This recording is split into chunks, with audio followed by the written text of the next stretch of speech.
I'm David Hochberg. It's Saturday. Your debt hasn't magically disappeared, and you still haven't called us for a free consultation. You've heard the ads about how we've helped listeners pay off their debt and lower their monthly payments. So stop procrastinating. Call Team Hochberg now at 855-56-DAVID or visit 56david.com. Seriously, what are you waiting for? Team Hochberg has helped thousands of listeners, but we can't help if you don't call 855-563-2843 or visit 56david.com. Homeside Financial Legal Housing Lender unless 112-4061. This is John Daniel, President and Business Manager of the Sheet Metal Workers of Smart Local 265. The principles that guide me are rooted in the simple belief that united we stand and divided we fall. We the people must recognize that a diverse environment with unique points of view is the foundation for success.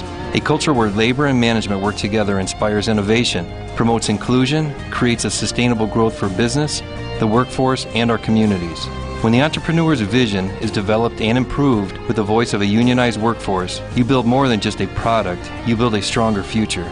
I want to personally thank everyone who voted for President Biden. He believes in unions. Blue Collar Biden signed the American Rescue Act of 2021, which secures vested pension benefits. It funds improvements of indoor air quality in K-12 schools and provides additional Paycheck Protection Program loans to support small businesses. This is John Daniel from Smart Local 265. Join me in celebrating a return to sanity and a sustainable middle class. Stay union strong. You heard you could save big when you bundle home and auto with Progressive, so you went online to check it out. But then you saw a link for a survey about which type of bread you are. And now you're on question 17, barely scratching the surface of your bread identity. You always thought of yourself as a brioche, but are you actually more of a pumpernickel? Ah, yes. They said it was easy to save money bundling with Progressive, but they forgot about the rest of the internet. Progressive Casualty Insurance Company affiliates and other insurers. Bundle discount not available in all states or situations. Welcome to The Big Picture, a show that takes a deep dive into the political landscape of not only America, but right here in our own backyard of Illinois. It's showtime, folks. The Big Picture is on WCPT 820. And now, here's your host, Edwin Eisendrath. Hello, my friends. Happy Saturday.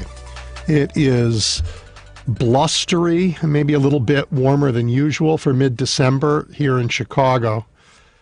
Yesterday, you've probably heard this by now, a monster tornado ripped through 4 states, maybe 5, Illinois, Kentucky, Tennessee, maybe Arkansas. It flattened an Amazon warehouse in Illinois in Edwardsville.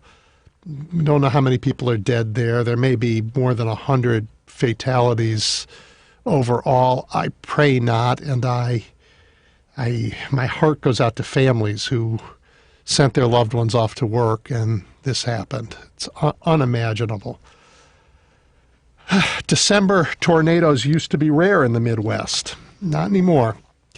There's too much news. That's partly why this show is called The Big Picture. We get into the context and the history and the ideas that animate the news so that our crazy world makes sense. And I have great guests today who will help us do that. Marge Halperin, who you listeners to this station probably already know. We'll talk about organizing efforts to salvage our democracy. Later, Professor Thomas Zimmer will be here. He has studied polarization in countries since World War II, and he has a lot of context, some of it quite surprising, to share. Mark Jacob, who edited both the Sun-Times and the Tribune, will help us understand the stories we tell ourselves and why those stories are in need of better editing. But 1 year ago this week, think back to that. That's not that long ago. 1 year ago this week, Donald Trump sat in the White House and plotted to overturn the election he lost. He and his leadership team, Giuliani, Eastman, Bannon, Roger Stone, the latter 3 comfortably ensconced in their Willard Hotel war room, they gamed out ways to stop the peaceful transfer of power. They shared a PowerPoint. They laid out their options. Instead of helping the incoming administration with transition, the thing every outgoing administration does in a democracy, they plotted, they planned, and violent overthrow of our government was one of the options they put on the table.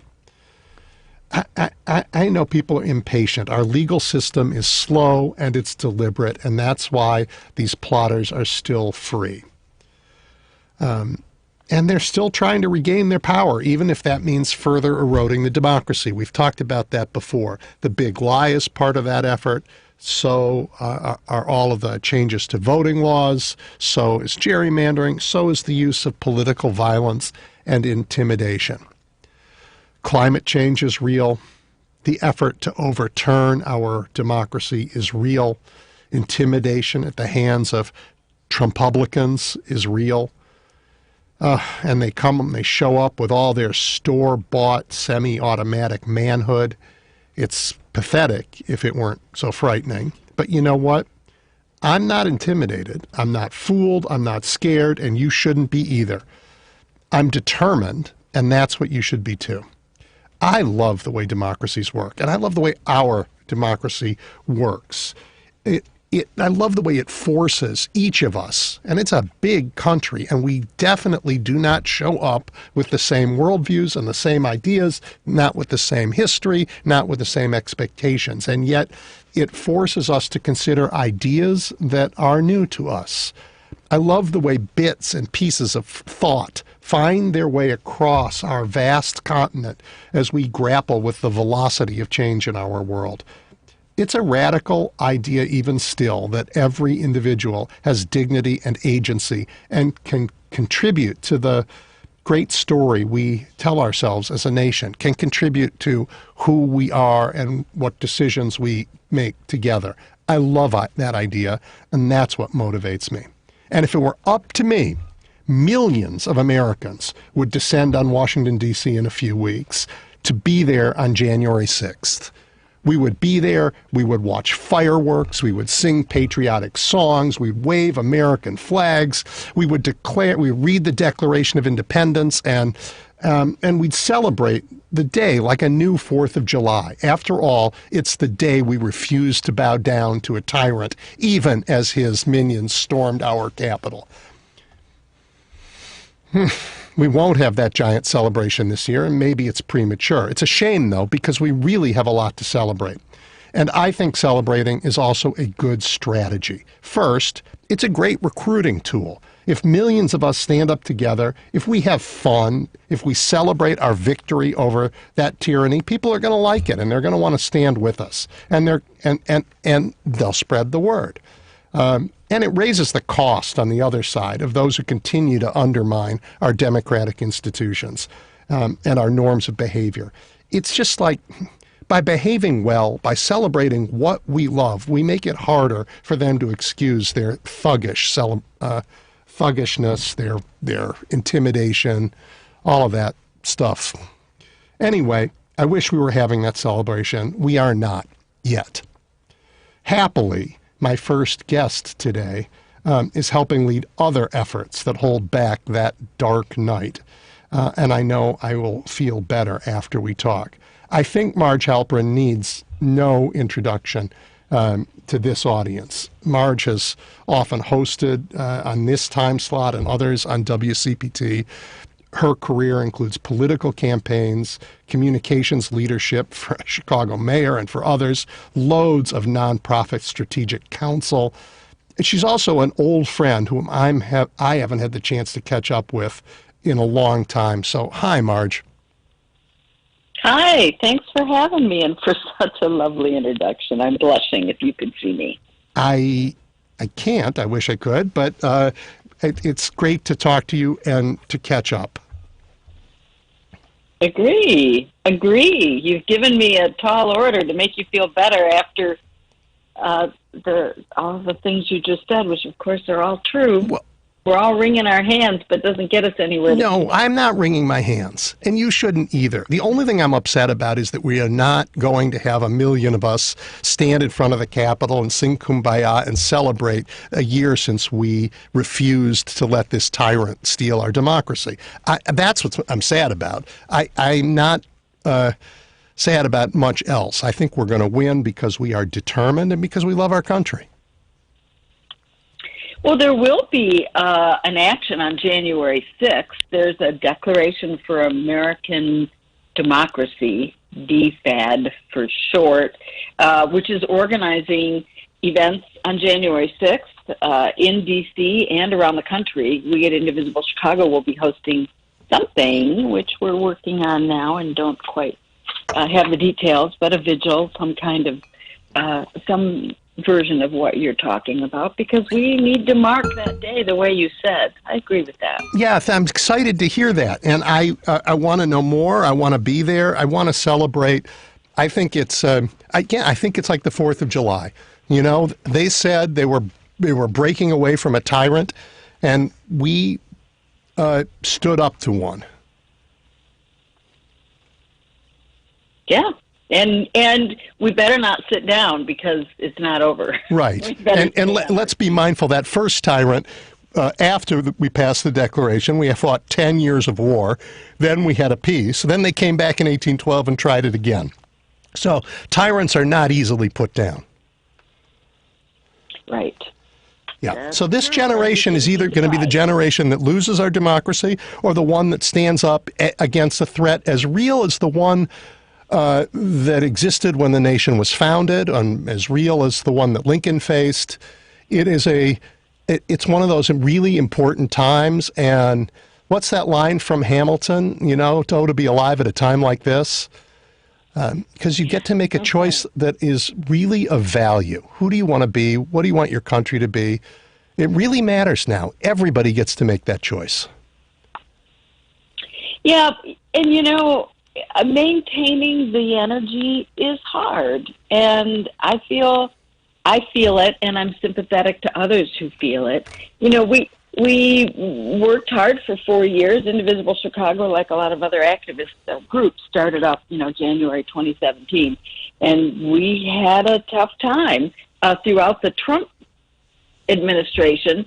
Then we win in November, then we fight again. We continue fighting. We don't stop because of Georgia.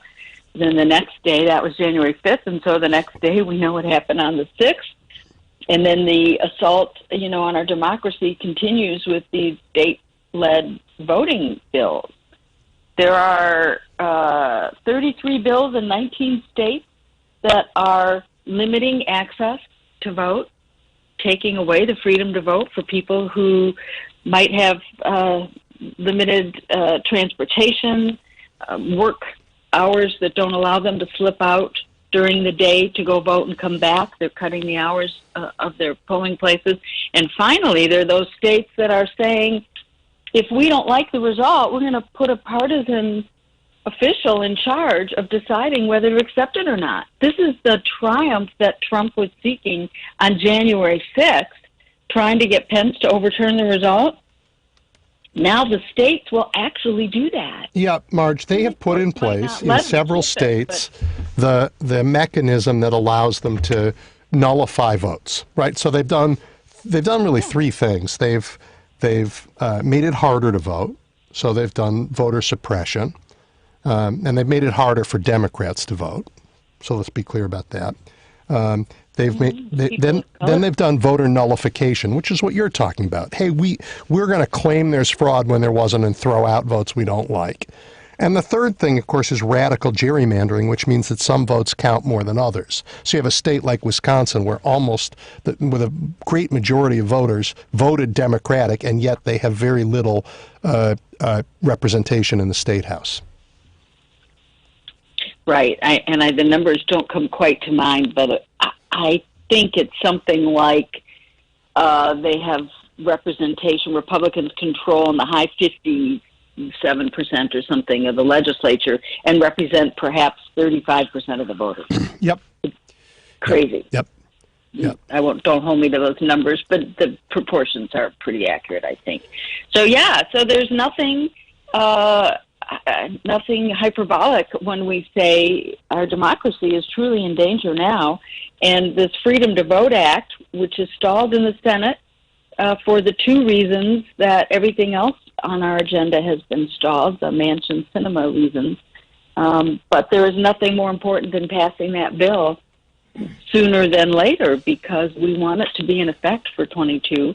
And it's going to get stalled in the courts if it passes, and we're going to need time to play that out. Marge, I thought this was Manchin's bill. I thought he said, I can get 10 Republican votes for this. This is my bill to replace the SB1, really, and the bills that came, I'm sorry, House Bill 1, the bills that came out of the House earlier in this term. That's correct. So, and he's dropping the. So what we say is pass this, whatever it takes, AKA the filibuster. So he's like, this is my bill. I'm all for it. But, we can't change the filibuster. So he knows it won't pass. He's blocking his own bill by refusing to do a carve-out of the filibuster for voting rights. Yeah, I don't believe it. I think we're going to put it on the floor. I hope that Senator Schumer has the guts to do this, but put it up, make them all vote on it, make them vote to end the filibuster, change the rules to end the filibuster for this.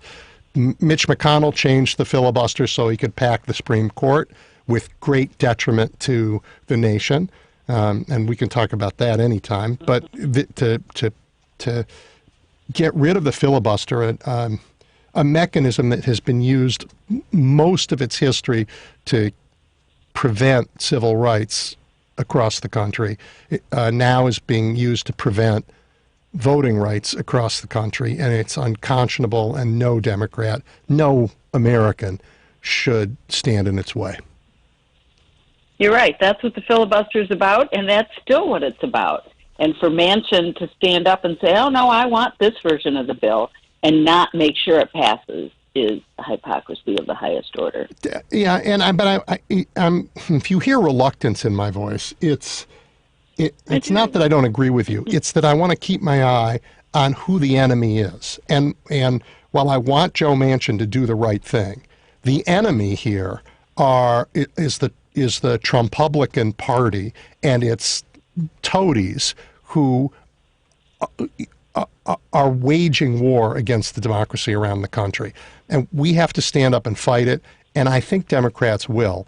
But I don't want us to eat our own, because when we eat our own, we end up giving, because the press is what it is, and you know that better than anybody, let's take the Build Back Better bill or the infrastructure bill. We ended up with 40 weeks of stories about how there's Democratic infighting and 3 hours of news to celebrate one of the major legislative accomplishments of our lifetime.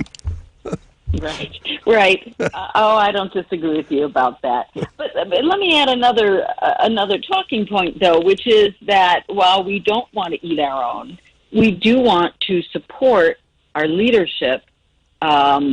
Here in Illinois, both of our senators, Durbin and Duckworth, have supported every iteration of this bill. You mentioned the earlier versions and now this one.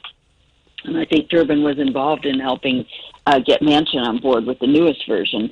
But they seem to be comfortable standing still now. We need this movement. We have two senators who are highly influential within the Senate. And I'd like to know what they're doing, and I'd like them to be public about what they're doing to get this bill passed. And, of course, these bills, because it's the John Lewis Voting Rights Act that has to be the bookend on the other side. Yep. But we're doing them one at a time. So we have, as Indivisible, been supportive and thankful that our senators back these bills, co-sponsor them, actually, this one, both of them, I think.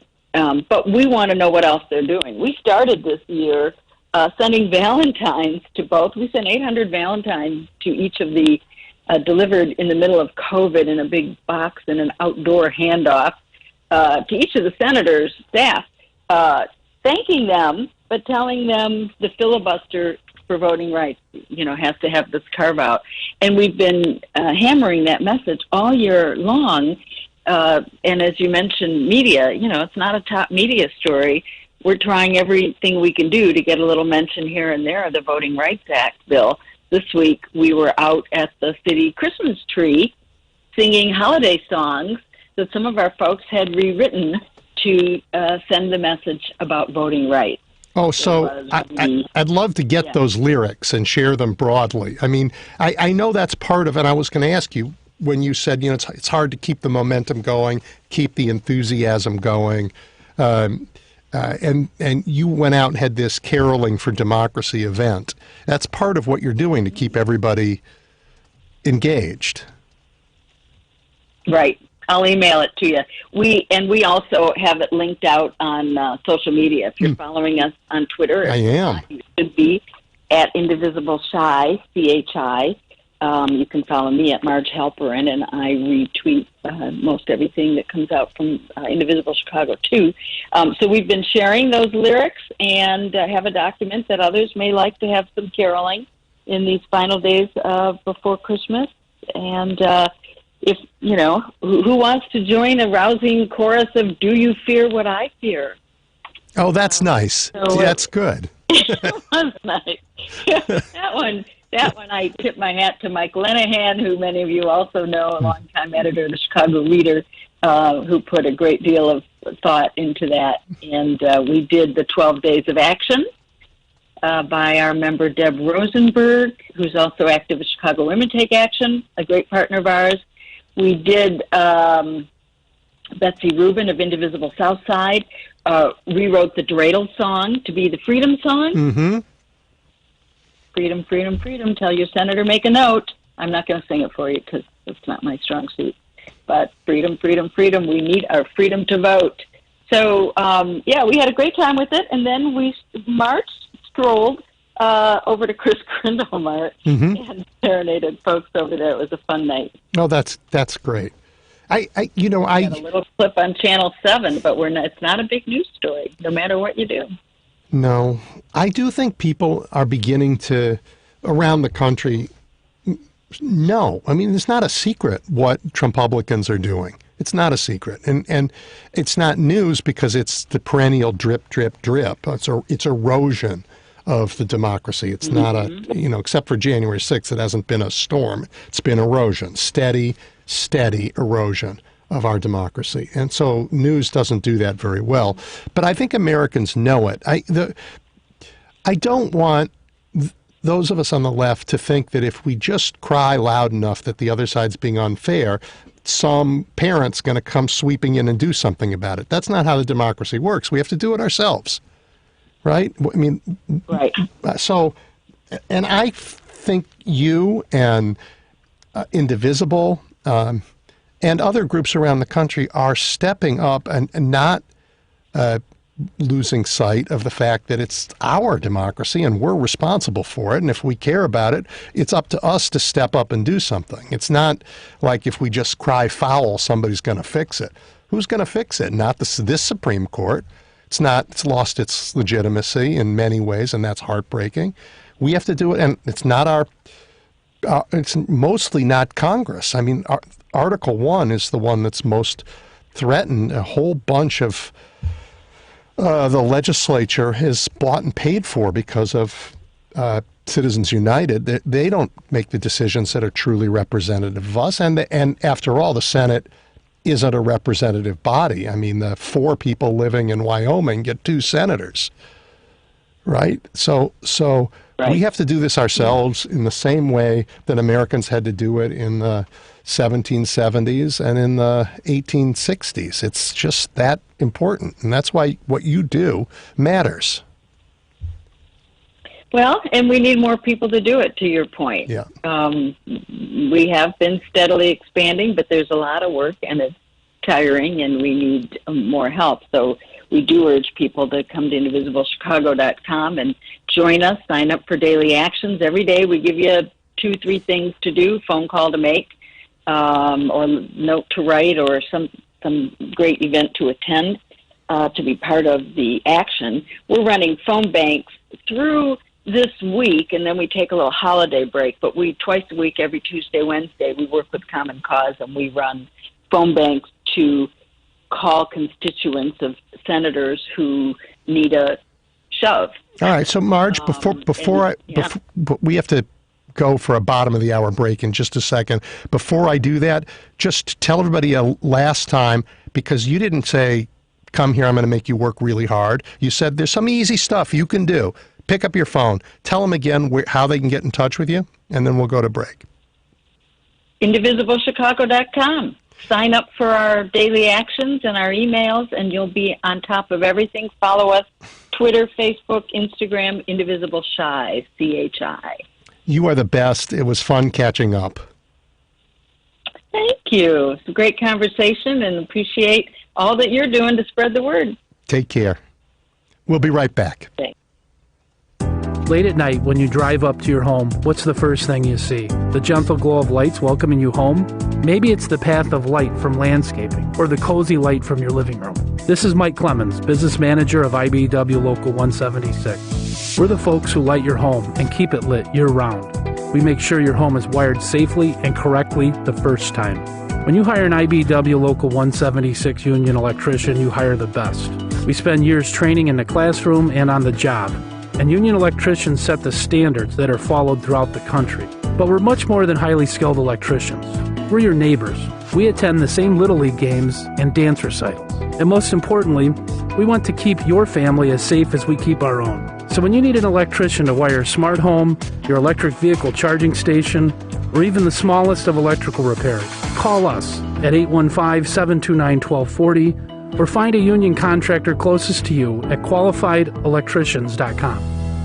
We've all been spending more time indoors than usual, but FinishingChicago.com has an offer to update your interior. Whether your space is residential or commercial, for a limited time you can save up to 25% on painting and decorating. FinishingChicago.com has the most dynamic interior spaces available from industry-leading union craftspeople. That's union quality, efficiency, and industry-leading expertise in your home or commercial space. Visit FinishingChicago.com to find a contractor in your area. This unprecedented access to union quality labor at a reduced rate is only available for a limited time. Revitalize your spaces with fine decorative upgrades applied by the most knowledgeable craftspeople in the industry. Whether it's a new color or transforming your walls into something truly special, our contractors have all the options. Take advantage of FinishingChicago.com's Update Your Interior savings before they're gone. For up to 25% off your new finish, start with FinishingChicago.com. More than 1 in 3 people will face cancer in their lifetime. Unfortunately, fear can stop you from getting your cancer screening, but it won't stop cancer. Early detection can save your life. Don't wait for symptoms to appear to act. Cancer screening is safe, effective, and accessible for everyone, including free or low-cost screening programs. Go to CancerScreenInfo.com right now for free screening resources and recommendations from the American Cancer Society. Don't wait. Early detection can save your life. Go to CancerScreenInfo.com today. CancerScreenInfo.com. I'm David Hochberg. It's Saturday. You either recently filed for or are getting ready to file for a divorce. You have questions about your home or purchasing a new home, which is why you should call Team Hochberg, your trusted local lender. I've been divorced and know how overwhelming divorce can be, but it doesn't have to be that way. Team Hochberg has helped thousands of listeners, but we can't help if you don't call 855-563-2843 or visit 56david.com. Homeside Financial Legal Housing Lender, unless 112-4061. This is WCPT 820, where facts matter. You're listening to The Big Picture with Edwin Eisendrath on WCPT 820. Okay, we are back. Marge Halperin is still with us, and I just want to tell you, I will take your calls later in the show at 773-763-9278, but not just this second. Hey, Marge, Indivisible has sort of grown up in the last 4 years. It's now, here in Illinois, correct me if I'm wrong, an alliance. It was a sort of more fractured before, and you sort of helped pull together and organize sort of more efficiently, more people. Is that right? Yeah, we have done that, and it's a group of us. When you say you, I know you mean the organization, but I want to be clear, it's not me, but a team of me's, of us. And, so it started in an angry meeting in January 2017 called by Jason Rieger, who is also no stranger to WCPT audience. And from there, it became an alliance of chapters. Probably about 2 years ago, we formalized our structure as being a neighborhood, about a dozen neighborhood chapters throughout the Chicago area, suburbs and city, that come together as a council to direct the activities and actions of Indivisible Chicago Alliance. And you, just as a matter of organizing, you're finding that that is efficient and effective, and you're able to support, real grassroots efforts across the city? We have I should say metro area. Half of what, right. And the other half of what we do is partner and serve as an ally to those who lead on various causes. Whether it's Black Lives Matter, the groups that fought for the ECPS, the Police Accountability Bill. We supported that pretty heavily, and the immigration right. We were a coordinating partner for the Families Belong Together rally a couple years back. You might remember a super hot day in July, I think, when we had 60,000 people overflowing Daly Plaza, marching throughout the loop. It was an astounding turnout that we were happy to support with the leaders in the immigration space. So now you're going to turn all of that towards holding back the night of the Trumpists who want to undo the democracy. We are doing our best. And again, it's coalition work. So we're part of this DFAD coalition I mentioned earlier, Democracy for Democratic America. What does it stand for? I can't remember. But at any rate, organizations all over the country, indivisible chapters, but lots of others who have come together to make this voting rights bill, both voting rights bills, the number one priority. We can't organize around what's happening in the state. When, we talked about this earlier, but when they say flatly, we're going to put somebody in charge of certifying the election who gets to decide the result himself, herself, but, it's usually him. You can't organize around that. They're saying if you have a turnout to support Tracy Abrams for governor of Georgia and she wins a majority, we probably won't like that result. So we got somebody in there who's going to stop her from being governor, no matter what the voters said. Yeah, you can't organize around that. Well, you have to. You have to organize so that the crowds are big enough. I mean, I don't want our democracy to be this way, but you've seen in other times, in other places, you've seen it in Latin America, where 1 million people show up in the constitutional square of a capital city and don't leave until the wrong is righted. And it may be that that's where we are, because look, a long time ago at City Hall, I watched terrible corruption, and I learned that the corruption wasn't what was illegal, it what was legal. People weren't going to jail. They fixed the laws to do things that were utterly corrupt. And here we have it now on the scale of voting. We have the Supreme Court in its disgraceful Ruccio decision allowing partisan gerrymandering so that people's votes really count for very little. We have state legislatures doing exactly what you've said, which is limiting access to the polls for mostly Democrats, and primarily Democrats who also happen to be people of color, who have different job patterns that make it harder for them to go vote during the times that other people vote. And this crazy, unimaginable now ability to nullify whole sets of votes if you don't like where they showed up. And the big lie is prelude to all the little lies we're going to hear. So no question, they've made it legal in some states to steal elections. I think organizing is all you have to fight that now, and it's more important than ever.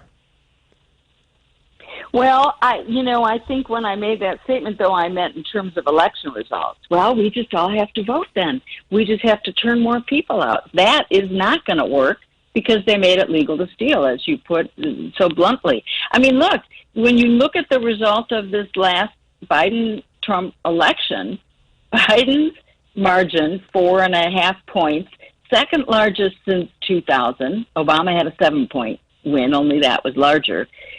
He had a margin of 7 million votes. He won the Electoral College by the same numbers as Trump, and Trump called that a landslide. We didn't think so at the time, but now, okay. But it's the same numbers that Biden got, and yet, what's the number now? 35% of the country thinks it was stolen. You can't outvote it. Can you out-organize it? Only in terms of getting these voting rights bills passed. Those bills set national standards so that you can't discount the votes of people you don't like. You know, we say in a democracy, we choose our elected officials. Elected officials don't choose their voters, but that's exactly what's happening in 19 states. And to organize around that requires the focus on the national standards, which have been eroded in the years since Lyndon Johnson. Yes, and eroded when this Supreme Court gutted the Voting Rights Act. So, right. Yes, I completely agree with you. We need to pass these enormously important protections for the democracy. And we need to pass them soon. Very soon. Right. It's critical. If I sound like my hair's on fire, you can't see me, but I guarantee you it is, at least in the rhetorical sense. Well, this is as critical as the Trump standing for election, which is what he'll do in 2024 if he gets this election landscape that the states are pushing it. So, Marge, I've written to Senator Manchin and Senator Sinema and a few others, urging them to move expeditiously on voting rights. And everyone should do that, and it's not hard to do. Mm-hmm. I mean, it doesn't matter whether you're... we make it easy with... I'm sorry. No, go ahead. Common Cause makes it easy.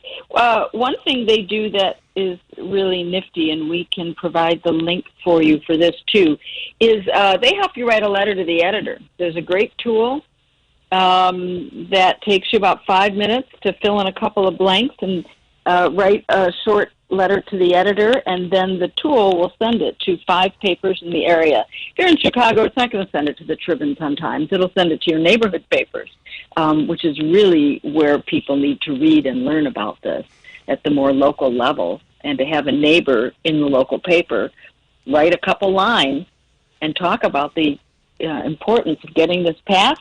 Call your senators.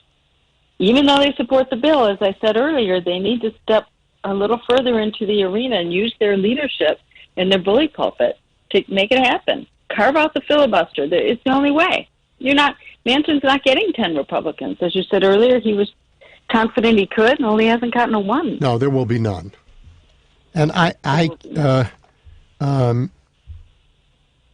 can't say the word that you just said. You can't get 10 of them. There is no Republican Party anymore. It's a Trump-Publican Party. It's been taken over. The party that we knew all our lives is gone. What's left has the support of 28% of Americans now say they're part of that party, and it's shrinking because even though they are lying and cheating and stealing, that's not who we are as a country. And they can try and make us there. They can try and bring everybody down to the lowest possible place. We aren't going to go there as a nation. We're not going to go there. And most Americans have no patience with cheaters, with thieves, and with liars. So they can try, and I think they've hit their high water mark.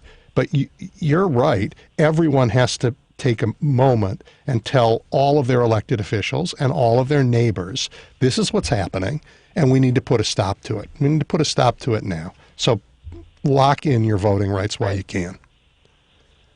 Because when you say most Americans, this is not who we are, I totally agree and believe those statements to be true. But the coup that is happening before our eyes, as you said before, is like slow motion, steadily moving forward, is that the minority is stealing control. Even though a majority of Americans want these Freedom to Vote Act and the Voting Rights Act, a majority of Americans want more access to affordable health care, they want climate change. They want Build Back Better in the infrastructure bill. Republicans, through their minority stranglehold on the Senate, is stopping us from getting the things that we as a majority want. Yeah, and you know what? You don't always get what you want, and that's part of a democracy, and I'm okay with that. But it's only okay if we maintain a democracy so that we can live to fight another day. If we lose the democracy, then it doesn't matter. We don't have the chance to fight again. So it is of primary importance. The very definition of democracy is majority voice, where every voice is heard, but that we reach a consensus. Yeah, and we protect minority rights and all of that. Yep. We have benefited. I don't understand as much as I should America's rage. I don't understand it. I read that when they studied who went to the January 6th insurrection, it wasn't you couldn't predict who would be there by looking at education or income or a lot of things that were obvious. The only factor that predicted whether you participated in the insurrection is if you lived in a community that's becoming less white. And, this is a battle that is a perennial battle for our country. And over the course of my too long lifetime, I mean, I'm not young anymore, we have mostly moved in a better direction, mostly. And the progress that's been made on things that I care about, most people now believe climate change is a real thing. We have not taken the steps we need to, but the public opinion is there. We've won that fight. We have, most people in America believe we should be a multiracial, multi-ethnic polity, that we should all share in the decision-making of where we are. Not everybody, but most people. And that's, that change happened over my lifetime. Certainly the enormous progress on LGBTQ issues happened in the last 25 or 30 years. Remarkable change. And one of the changes that's happened that I don't like, but it's also happened in the last 50 years, is all around guns and America's gun culture. So America's changing really rapidly. Mostly ways I like, some ways I don't. I think that may have freaked people out terribly. And they're not able to, they're going into some okay, we have to stop this change and go back to some other mythical place. But they can't stop it. And they can only end our democracy while they try, and we can't let them do it. Can't let them do it. That's the only way they'll stop them. And I would not, I know how I want it to turn out, but I don't feel confident that we will be able to stop this insurrection, which is what is happening at the state level, by attacking voting rights. And you're right about the majorities. People want all those things. The majority of Americans do, and that is a shift in the country. But the minority, who is still fighting those very changes you mentioned, currently has the political power to stop the laws from aligning with our views. Yep. All right. Hey, Marge, I got to take another break. Will you hang on? Because I want to talk to you about your new guide that's out for saving democracy. Yes. Okay. We'll be right back. Who doesn't love pets? This is Joan Esposito, and here at WCPT, we really, really love pets. So much so that we're spotlighting an adoptable, adorable dog or cat every month. Our friends from local rescue agencies will be featuring a furry celebrity on the WCPT820.com homepage. And we'll talk live with them and Dr. Craig from Mark Drugs about why rescue is best. It's all part of Live, Local, and Progressive with Joan Esposito. Log on to WCPT820.com to learn more. I'm David Hochberg. It's Saturday. You're a veteran who served our country and can use a VA loan to either purchase a new home or refinance your existing home, but you don't know who you can trust. Team Hochberg respects your service and has VA loan experts available right now to answer your questions and help you secure a VA loan. Team Hochberg has helped thousands of radio listeners secure VA loans, but we can't help if you don't call 855-563-2843 or visit 56david.com. Website financial legal housing lender, NMLS 1124061. This is John Daniel, President and Business Manager of the Sheet Metal Workers of Smart Local 265. The principles that guide me are rooted in the simple belief that united we stand and divided we fall. We the people must recognize that a diverse environment with unique points of view is the foundation for success. A culture where labor and management work together inspires innovation, promotes inclusion, creates a sustainable growth for business, the workforce, and our communities. When the entrepreneur's vision is developed and improved with the voice of a unionized workforce, you build more than just a product, you build a stronger future. I want to personally thank everyone who voted for President Biden. He believes in unions. Blue Collar Biden signed the American Rescue Act of 2021, which secures vested pension benefits. It funds improvements of indoor air quality in K-12 schools and provides additional Paycheck Protection Program loans to support small businesses. This is John Daniel from Smart Local 265. Join me in celebrating a return to sanity and a sustainable middle class. Stay union strong. This is Gary Menzel from Roofers and Waterproofers Local 11. Are you happy with your job, or are you looking for a new and exciting career? Wouldn't you like to get up early every morning and head into work so that you could be home early to take your kids to baseball, basketball, or gymnastics practice? Consider a career with us. We're professionally skilled roofers and waterproofers, OSHA trained for on-the-job safety, and our union is growing. Construction remains strong in Illinois and Wisconsin, where we just recently opened a brand new apprenticeship training center near Madison. Union roofers and waterproofers work outside in the fresh air every day, and we get paid well for the hard work we do. We have family health care and a pension plan that you'll be glad you have when you're planning your retirement someday. We want you to earn a living wage and learn to work safely. So if you're ready to join Roofers and Waterproofers Local 11, give us a call, 708-345-0970, and learn more about us at rooferslocal11.org. You're listening to The Big Picture with Edwin Eisendrath on WCPT 820. Okay, we are back. Hey, Marge, in the last cycle, Indivisible published, I think it almost began really when a couple staffers had a playbook out that sort of helps people figure out how to get involved and get in touch with their elected officials and to do some organizing.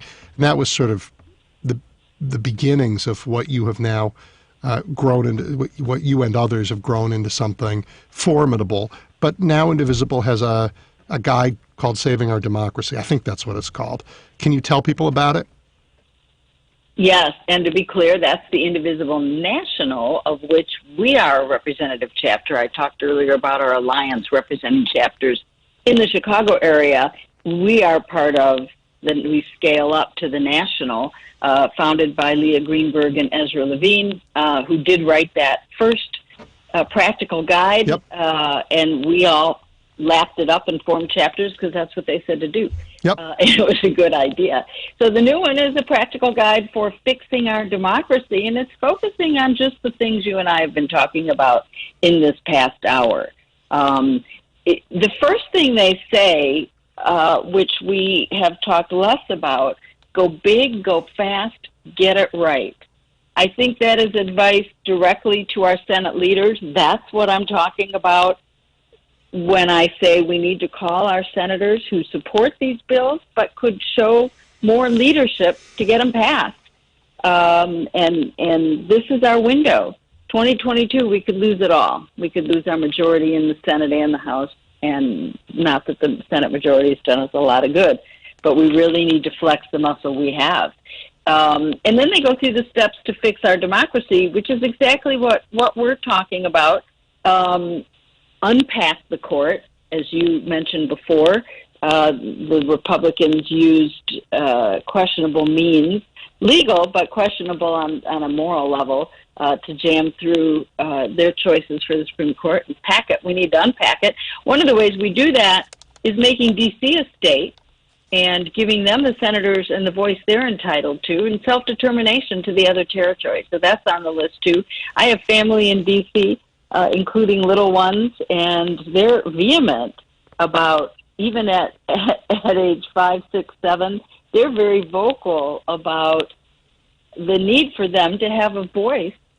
They don't have a state, and they can tell the difference. Honestly, Marge, I think every metropolitan area that is at least as big as the median state should have a senator. I mean, I know that means that Texas would get 3 more, but you know what? They would be from Houston. They would be different than the Ted Cruzes of the world. Mm-hmm. We live in cities. Our economy is organized around cities. Our government is organized around empty land. And I don't believe the bison deserve as many votes as the people. And, Wyoming, it's in North Dakota. It's disgraceful in a great democracy that they have the outsized power they do over the lives of so many. And the people in D.C. have no representation in the Senate, not even a piecemeal part of a state. It's you know what, we did it. We had a great democracy going for a long time, but it's old. It's the oldest, constitution out there. It needs some updating in a way that reflects the world we live in. For some constituencies and populations in our country, it was never great. We have to recognize that a great percentage of the population was never given equity or treated fairly or given a voice. Even with the Voting Rights Act, that was, more than incrementally increased. And yet, in day-to-day life, there's still lacks the equity that these populations deserve. If you doubt that, you can go south of State Street or north of State Street. Madison. Go north of Madison or south of Madison, you see the difference in this city. So, Marge, I totally agree. We need to make improvements. I totally agree with that. I mean, as I say, we've been steadily improving in some ways most of our histories, and we have a long way to go. And I think we have. This is one of those periods where we get to decide what direction we're going, and it's forward or backwards. And I don't see that as a difficult choice, but it's a fight. It's always a fight. There are 2 ways that the bison vote is manifest, as you just identified. Mm-hmm. One is in the Senate, without the representation of where populations really live and are concentrated. But the other is what we're calling the McConnell veto, the filibuster. And that's in this Indivisible guide as well. Yep. If you go to indivisible.com, you can download, peruse the whole document and really see a strategy for doing what you've been talking about this whole time, which is energizing, activating, and standing up to what we know is wrong for our democracy. Hey, Marge, is it indivisible.com or .org? Org. .org. We are indivisible.chicago.com, but nationally, indivisible.org. Okay. Thank you for clarifying that. I wasn't clarifying it. I was just asking. I wouldn't know. Oh, I think I said the wrong thing. It might, a lot of times both will get you there anyway. But yeah, national, it's org, and we're in the, nonprofit, but we chose com. Well, what do you want to say at the end of the hour here that we have not talked about that's going to get people excited, get them, that's going to take the pride people have in their country, the love they have for their country, and give them a way to express it that saves our democracy? I'll say, I think I'd like to say what we have been saying among us this whole time, and that is that regardless of where we live, what race or class or background we have, as Americans, we value the freedom to vote. We value the traditions of a democracy in which all voices matter and are counted. And so when you see this faction, the same faction that denies COVID, what did Ron Johnson say? Mouthwash has been proven to prevent COVID transmission, he said yesterday. Yeah, we probably own shares in, Listerine. If he didn't then, he does now. So, so the same faction that is spreading lies about COVID, that launched engineered from inside, as we are finding out. The insurrection on January 6th and still spreads the big lie about the result of the 2020 election. Now they are emboldened to cut access to the voting booth for Americans they disagree with, which happens to be the majority of the country. Talk about the tail wagging the dog. We can't let that happen. No. We as a majority need to fight, and we need to get national election standards. Then we turn out the vote and our votes count. But it must be done as a two-step process. Those national standards are the only thing standing in support of this democracy right now. Okay, and so that's it. You got about 30 seconds. We want to get those national standards, so people in Illinois should contact their senators. In Wisconsin, in Michigan, what do they do? Also, contact your senators. Tell them what you want. Yep. Let them listen to voters. But join us on phone banks. As I said, we're taking a break here, but we'll be back after this week. We're doing them Tuesday, Wednesday. IndivisibleChicago.org is where you can sign up for our phone banks. Common Cause does them every day. If you don't want to do ours Tuesday and Wednesday, call these states. Inform. We're educating voters in states all over the country who don't see what we're talking about today. And tell your friends. You're going to be at a lot of parties over the next couple of weeks, safely, I'm sure. But whomever you're talking to, make sure they know about the Freedom to Vote Act and that they also write letters to the editor and call their senators. We have to have these millions of voices raised right away. Thank you, Marge. Really appreciate that, and good luck out there. We'll talk again soon, I hope. Thanks. I hope so. Great to reconnect with you. You too. And appreciate all the time and focus on this critical issue. You take care.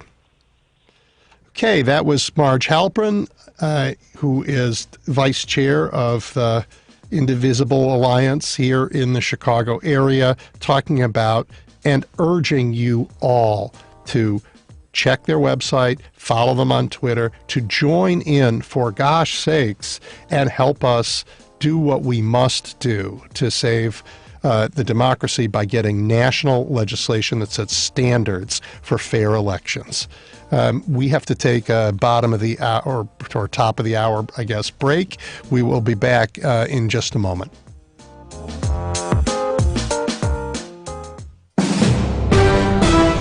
NBC News Radio, I'm Julie Ryan. President Biden is pledging federal assistance after the outbreak of deadly tornadoes in a call to Kentucky Governor Andy Beshear. Biden also expressed his condolences for the lives lost. According to a White House readout of the call, Biden and Beshear agreed to stay in contact as rescue operations and damage assessments continue. 70 people are feared dead in Kentucky, with the death toll expected to continue to rise. Several other deaths were reported across Missouri, Tennessee, Arkansas, and Illinois, including 2 in an Amazon facility. One person is dead following severe overnight storms in the St. Louis area. St. Charles County Emergency Management's Mary Anger confirmed that an 84-year-old woman from Defiance died during devastating storms Friday night. Anger stated that the woman was at home but had no further details on the circumstances. New cases of COVID-19 are rising in the U.S. CDC Director Rochelle Walensky said Friday hospitalizations and deaths from the virus are also rising. The current 7-day daily average of cases is about 118,500 cases per day,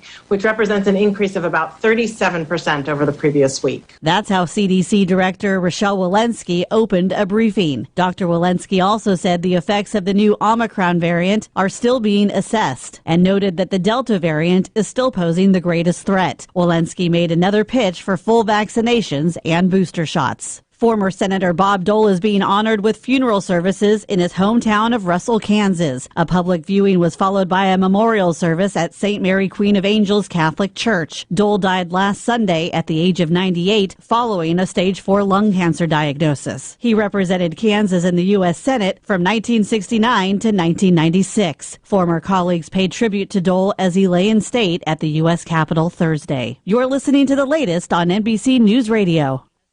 Joan Esposito, live, local, and progressive on WCPT Willow Springs is powered by ComEd. Lower your energy bills and reduce your carbon footprint with the ComEd Energy Efficiency Program. You're listening to The Big Picture with Edwin Eisendrath on WCPT 820. Okay, we're back, and I have a little bit of time before my next guest. I want to talk to you about a few things, but since some of you have been waiting, I'm going to take a call or two. David, you want to talk about anger in our country? Yes. Edwin, I just want to tell you, I'm 57. I remember when you were a young buck running for office in Chicago back in the 80s, and no matter how old you are now, I still look at you as some fresh-faced intellectual. Uh-oh. Well, it's a good thing this isn't a broadcast. Then it's a good thing it's radio. All right, so here's what I wanted to say. When I was listening to you earlier, and you were lamenting about not being sure or I'm not understanding some of the anger, rage that's going on in this country. Yeah. If I give quick examples, one would be that if you're a Republican or a conservative or you're a independent, and you look at independent, and if you look at the Democratic race for president back in 2016, and you hear that Donna Brazil say that Hillary Clinton had the questions to the primary debate with Bernie Sanders, that there's people out there saying that that was kind of fixed to make sure Hillary got in. And I'm not sure why Bernie decided not to say anything, but when you go to 2020, and Bernie looks like he's going to be the nominee, that on Super Tuesday, a bunch of House Democrats decided to circle the wagons and say that I don't think Bernie Sanders has the values that they were looking for, and they ran toward Biden as the only viable choice. I think that there's moderates, Democrats, independents, Republicans, and conservatives that go, that seems kind of odd. And now let me just take it to another area. Then when you talk about guns, and I guess guns weighs heavily on your mind, and I understand why it would, is that if we look at the Department of Justice statistics for murders by guns in this country, the most available statistics we get to the question, in 2019, how many gun murders were there in this country? David, you're cutting out. Could you repeat that? Oh. How many gun murders were there in this country in 2019 with the last reportable information from the Department of Justice? Don't know. About 16,500. Okay, so of those 16,500 murders, how many of them were with any type of rifle, whether it be an AR-15 or a .22 Plinker? How many of those 16,500 murders were with rifles of any sort? I would think that the big guns were more implicated in what we're calling mass shootings rather than individual killings. No, I'm not saying mass shootings. I'm saying all murders. That includes mass shootings. Yeah, I would say that whatever the percent is that's mass shootings, that would be the big guns, and most would be small arms. Well, here, but again, of all murders in 2019, see, this is why people are angry. I'm asking you a direct question. I don't know. I don't know. I don't know. Take a guess. I would say. You said there were 16,000 plus. 16,500 murders by firearm. I would say not suicide. I would say at least 15,000 of those, maybe more. Okay, 350 of those murders, all sorts, including mass murders, were with rifles. Yeah, like I said, it's a small number. I think those are the mass shootings only. 15,000. You said 15,000. No, that's all murders. I know, but I'm saying in the category of all murders, what I think, I could be wrong, is that the large weapons were used only in that subset of that big category. No. Okay, as a subset, let's say they're all large weapons. Okay, out of the 16,500 murders in 2019, Department of Justice FBI statistics, 350 were with all types of rifles. Let's call them all large rifles.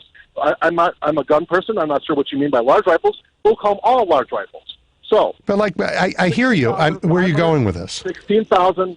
Well, the fact is that 350 people died by rifles of all types in 2019. Yeah. And so we want to make assault weapons illegal, rifles, and only 350 people were killed by rifles in 2019. Hey, look, I just want now I understand.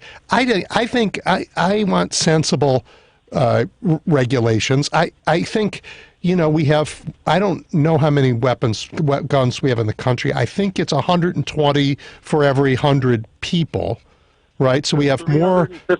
There's 350 million weapons for the 330 million. Right. So to go back to an old slogan of the NRA is like guns don't kill, people do. I agree with that. But if like 0.5% of the gun owners. I don't want to use slogans. Well, whatever. I just it's. That's why there's dissatisfaction in this country. Here, you want to understand the anger? Here, I'm approaching you on this. Yeah. And by the way, of those 16,500 murders in 2019, 200 of them were with shotguns. So, but hang on. Shotguns and rifles of all types. 500. And by the way, you just said when I challenged you, you said of the 16,500 murders, how many were with rifles? I think you said 15,000. Well, it's 550. No. I said 15,000 were handguns. Okay, then you're still off by a little bit. I am. Yeah, no. I don't. So my point is here. You're telling me about anger, and your focus is guns, and I hear you that a lot of people are angry about guns, and I'm disappointed too. And some people are angry about gay rights, and some people are angry about. Not about gay rights.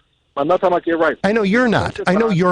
You're focused on guns. But when I hear the country, I hear immigration sometimes, I hear gay rights sometimes, I hear abortion, I hear guns, I hear these issues, and there are issues where Americans disagree. And sometimes they disagree with full knowledge of the facts, and sometimes they disagree without any knowledge of, right? And that's what you're really saying. On guns, you're saying many people don't know the issue. Right. Right. So, I hear you. So the 350 people a year are killed with rifles of all types, and we want to ban assault weapons and think that that's the problem. Well, let me ask you this. By the way, I don't. I live in a city where most people are being killed by handguns. I grew up in the city. Right. That's right. Well, here we go. Ready for this. Of the 16,500 people that were murdered in the United States by firearms of all sorts, what percentage of them were gang-related? Well, that's a very complicated question because we do a terrible job. I know the answer. Department of Justice, Bureau of Statistics. I've got the hard number. This is the FBI reporting of all of the murders from 2019, the most recent date we can get statistics. How many of those 16,500-ish murders were gang-related? Well, the FBI would inflate that number. And because they get that number from local police. No, listen, this is a real problem here. That's why the gang database is now offline. Because they said anybody who, has friends who are also in trouble is a gang member. So the number would be almost every one of them. Edwin, if I may digress, and I'm sorry for complaining, but so Comey is an FBI person we should believe, and you're going to tell me that the FBI exaggerates on statistics of gun violence. No, I'm telling you that the exaggeration is on gang membership. The gang membership idea. All right, so the FBI inflates it. So let's just say that 13,000 plus of the murders in this country are gang-related. Now it brings our murder rate of about, if we subtracted gangs, we're talking about 3,500 people killed by guns. Well, right, but how do you subtract anybody? I mean, I'm not subtracting anybody. I'm just giving you statistics, and I'm asking you to respond to them. Go ahead. I don't want to disappoint you, and I want to be clear. Gang membership. There are a lot of institutions in our lives. In some of the poorest communities in the city, there are very few. And what we have identified is friend groups in poor communities are called gangs by police. That's why gang databases are offline. So even if it were true, you still can't subtract those numbers from murders. They're still human beings who've been shot dead. We have a number of social ills, right, as well as other kinds of ills, and they can be deadly. So how about if I toss this out to you? So here, since we've switched subjects a bit to gang membership and what's happening in the city of Chicago, which is a travesty every single weekend, 30, 40, 50 people shot, 30, 40, 50 people killed. And what are we doing at a state level, at a national level, or with the? But let's just say this. You know this. I'm an old South Sider, grew up in South Shore. Is that even back in the 70s and 80s, that there were black business owners and black businesses that would hire a kid and give him a chance. And you know what? Those black owners and black businesses, they're gone. Those guys have passed away, and there's nothing left except a bunch of currency exchanges, liquor stores, and dry cleaners, and there's no opportunity. And when the public schools are not giving a good education, then there's no fathers in the home, then wouldn't it make sense? All right, so David, listen. Go ahead. I gotta somebody else coming on in just a couple minutes, so I want to wrap this up. But I want to know, okay, so you called to tell me why America's angry, and your focus has been guns and maybe, but I just want to know, like, what are you going to do about it? I think that you and I both need to agree that if you want to make sure that little tiny population Montana has too many senators, that we have a convention of the states. I see. I tossed out a hypothetical idea about changing our Constitution. I'm not yet ready to talk about how we would do it. I haven't thought it through. I thought you were serious. I thought you were serious. It's an idea. But it's a beginning of one. I have to think carefully about how a Constitution gets changed. I haven't done that yet. And to answer your question, to have less murders in this country, that we need to have better schools, tell parents that they should stay together, and have dads be responsible for their children. That would be a great start. Okay, you heard it here. There's a lot more to unpack, and I could argue with you about this for a while, but we do have to go. Listen, thank you for listening and calling. I appreciate it. Yep. You're a great guy. Thank you very much. All right, you take care. Bye-bye. Well, that was a surprise, and conversation that we agreed about some things, disagreed about many, but at least did it in a civil way, which isn't happening very often. And I can get a lot more insight about the conversation I just had, but a whole lot more from our next guest. Thomas Zimmer is a visiting professor at Georgetown University. He was previously assistant professor of contemporary history at Albert Ludwigs University, Freiburg, Germany, where he's a young man, but he won the prestigious German Historical Association's award for best dissertation in the field of international history. Professor Zimmer, welcome. Well, very happy to be here. Thank you for having me on. Oh, I'm thrilled you're here, and I know you wrote a very well-received book on called Diagnosis of Dissent and Disunity, a history of polarization since the 1960s. And that book does what scholarly books should do. It puts the concept of polarization in its historical perspective, and it talks about the way the idea has been used and conceptualized both by scholars and politicians. Before we talk about it in the American context, and I'll dig deep into this in a minute with you, and also the dangers of the idea, but just tell everybody what the idea of polarization is and how it usually works. Well, so first of all, I wish you were right. You said I wrote that book. I am writing that book. I wish you were right. I wish I had finished it yet. I have published some articles on it and some papers, but I have not published the book yet. So I'm sorry, I'm misinformed. No, I mean, again, I wish you were right about this. Well, so look, polarization, right? So it's a big thing. Everybody talks about it, right? And if you follow politics at all, you hear the term constantly, right? Everybody seems to agree. Politicians, journalists, pundits, everybody agrees. Polarization is the big problem, right? That's sort of the root of all evil that plagues the country. And the idea basically is, that the country is divided into two camps, basically a blue camp and a red camp. And those two camps are looking at each other with increasing hostility, and they are sort of becoming increasingly extreme, right? So they are sort of vacating the center. They are adopting increasingly extreme positions. They are moving further away from each other, and so we have this polarized. So they're basically moving to the poles, right? That's where the term polarization comes from, and so we end up with this situation where, well, the parties are polarized, the society is polarized, culture is polarized, and the country is basically falling apart. That is sort of the general the general idea, the general narrative that I think is out there and is sort of very pervasive, almost everywhere out there. And I'm just very, very skeptical about this idea, because my general take on it is that I think it does more to actually obscure the problem than to illuminate the problem. I think it's actively misleading. It's not just inadequate as sort of analysis of what's going on in the country. I think it's actively misleading, and I think it takes our focus and our attention away from what I believe is a much bigger problem, which is the radicalization of certain sections on the American right. Okay, so this is really interesting. I agree with you. This doesn't feel like polarization in the way that I have experienced it in other parts of the world. And I'm thinking here, if you try and talk to people in the Middle East about the Israeli-Palestinian issues, there is no shared language. Every word has different meaning. There's truly... They're opposite poles about the reality when they talk about that. Is that the kind of sort of textbook polarization that you're describing?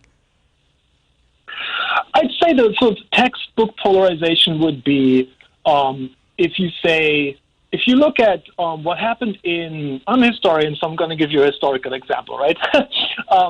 If you look at like Europe in the 1940s, look at Germany in like the late 1920s, early 1930s, right? So right when Hitler rose to power, and you have a very strong radical right, and you have a very strong radical left, right? So like a communist left and a sort of fascist right, and you have very little in the center, like very little in terms of like a democratic, pro-democratic center, right? That's basically vacated. It's all sort of the people, parties, movements are all either radically left or radically right. So that would be a society where you look at it and you're like, oh yeah, no, that is a polar. I hear that. So, and when that happens, it destroys the middle. It sucks people actively to the poles, right? It leaves very little left in the middle. Right, and it's a situation in which the political system cannot function anymore, right? Because all our political systems are built on some form of cooperation between parties, between political movements, political factions, right? So as a historian, you'll like this. Last week on the show, we talked a little bit. I read a guest, part of Book 3 of Thucydides' Peloponnesian War, where they're talking about a revolution in Corcyra, and they describe polarization using language similar to what you just used. Right. So, but my main argument is, right, if you take this as... It's not us. We have a different problem. Right. And I maybe if I can give you maybe one concrete example where I see the term polarization often applied to it, but I think it's completely misleading, right? If you look at public attitudes toward COVID, like public health measures, right? Like just COVID public health measures, right? If you look at it and you see that the partisan divide in America, right, in attitudes towards COVID public health measures is very large, right? The gap between the left and the right in the U.S. on public health measures is indeed much wider than in almost any other sort of Western, quote-unquote, Western country, right? In almost any other comparable country, the gap between left and right when it comes to COVID public health measures is much smaller than in the U.S., right? So you would say, oh, look, that's polarization, right? But actually, when you look again, right, the fact that the gap is so wide is almost entirely a function of the American right having moved much further to the right than conservatives or conservative parties or politicians in other countries, right? So where the American sort of center or the center left or the Democratic Party or whatever you want to call it is basically well in line with where sort of these center left parties are in all these other countries. I'm talking about Germany, France, whatever, right? The American right and the Republican Party is well to the right of where sort of the conservative parties are in these other countries. So you end up with a situation where you have a massive partisan divide, but it's not really polarization, right? It's more the right has sort of moved radically to sort of the sort of right-wing extreme. If you call that polarization, it makes it seem like both sides have moved to extreme positions. But if you look at it from a sort of an international comparative perspective, you realize, well, the left or the center-left position is not extreme at all. It's basically exactly where all these other center-left or left parties are, right? Again, Germany, Spain, France, whatever, Canada, right? It's the Republican Party that is far to the right of where the conservative parties in these other countries are. So again, if you call that polarization, you're basically taking the focus away from what is actually the problem here. Which is the radicalization of the right. Yes, yeah. Yes.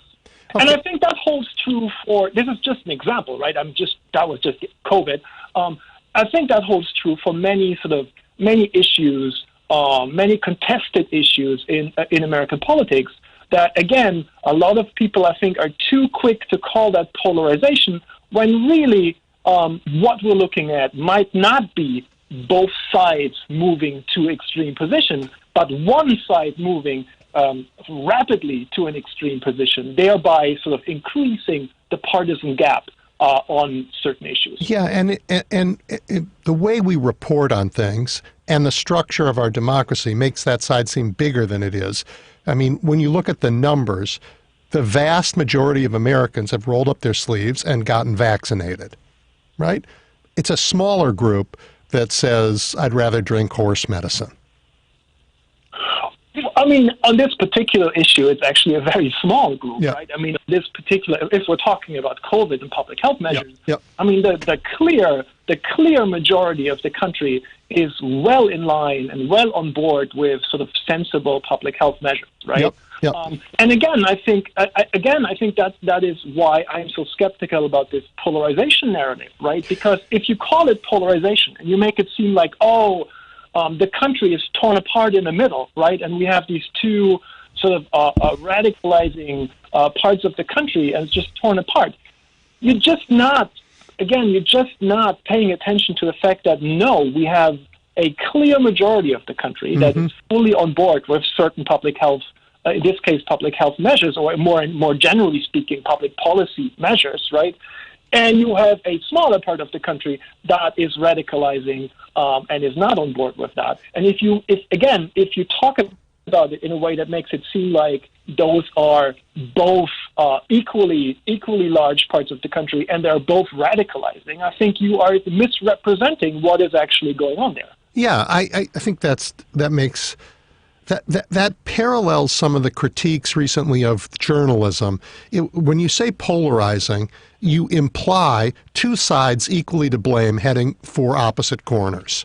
And your point is, no, there's a reality that almost the whole country has lived in, and the radical right has rejected and is walking as fast as it can to some other planet. Right. And I mean, look, again, I don't want to make this about COVID. That was just an example. I'm not either. I'm saying about democracy, about all kinds of things. Yes. Yeah. And I think democracy is the big issue, right? That we have to talk about, right? If you say, not you, I'm not talking about you. If sort of journalists, if sort of published opinion, if the mainstream media says, oh, look, the problem for American democracy is polarization, right? That is something you will read every day. You will read it every day in basically all mainstream media outlets, right? The problem for American democracy is polarization. Well, why? Why is it polarization? We only have one side of the political spectrum that has clearly decided that they are no longer on board with democracy, right? That they would rather cling to political power and sacrifice democracy than accept not having political power and continue to live in a democracy. That's not a both sides issue, right? There is no, people always, you hear stuff like, oh, Bernie Sanders, like the left-wing version of Donald Trump. Well, look, whatever you want to say about Bernie Sanders' policy positions, and we could argue about those, whatever, right?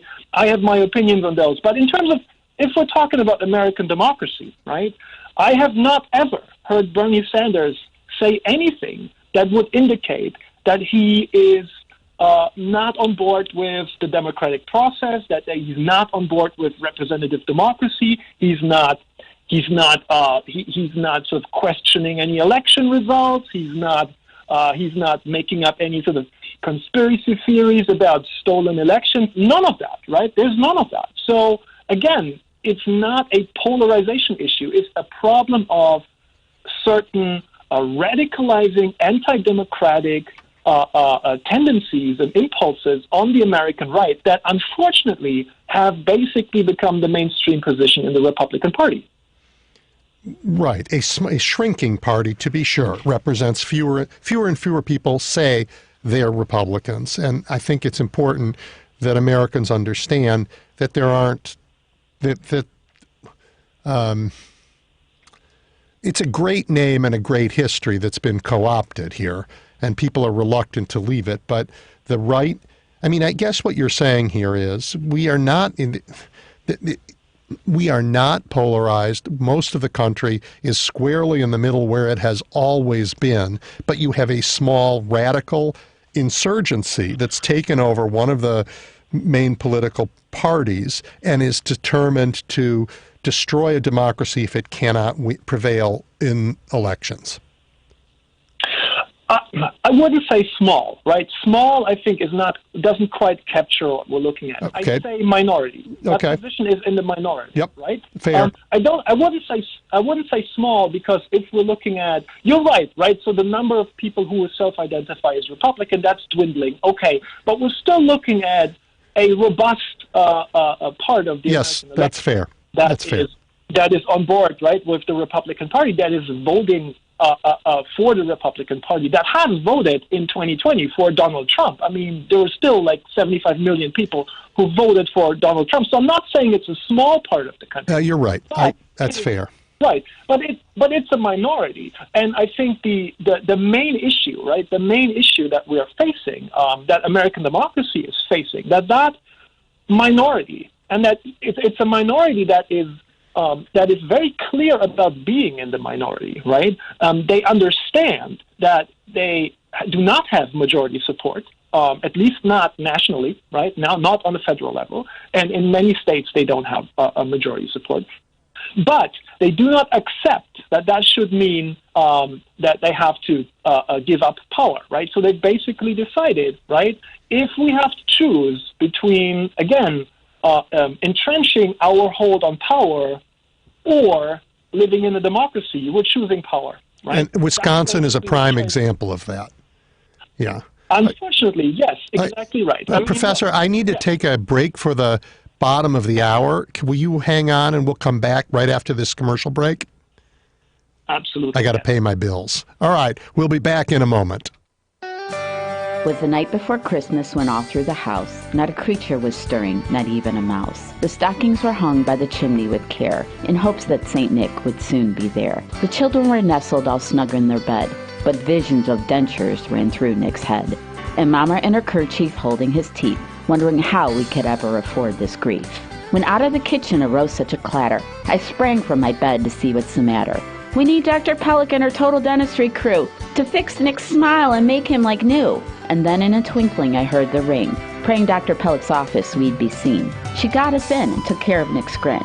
His eyes, how they twinkled, his dimples, how merry. His cheeks were like roses, his nose like a cherry. Grateful was Nick for the total dentistry team. And then they exclaimed as he drove off site, share a smile with someone and may your holidays be bright. Total Dentistry, a general dental practice like no other. 847-358-2477 or visit us at totaldentistry.org. This is John Daniel, President and Business Manager of the Sheet Metal Workers of Smart Local 265. The principles that guide me are rooted in the simple belief that united we stand and divided we fall. We the people must recognize that a diverse environment with unique points of view is the foundation for success. A culture where labor and management work together inspires innovation, promotes inclusion, creates a sustainable growth for business, the workforce, and our communities. When the entrepreneur's vision is developed and improved with the voice of a unionized workforce, you build more than just a product, you build a stronger future.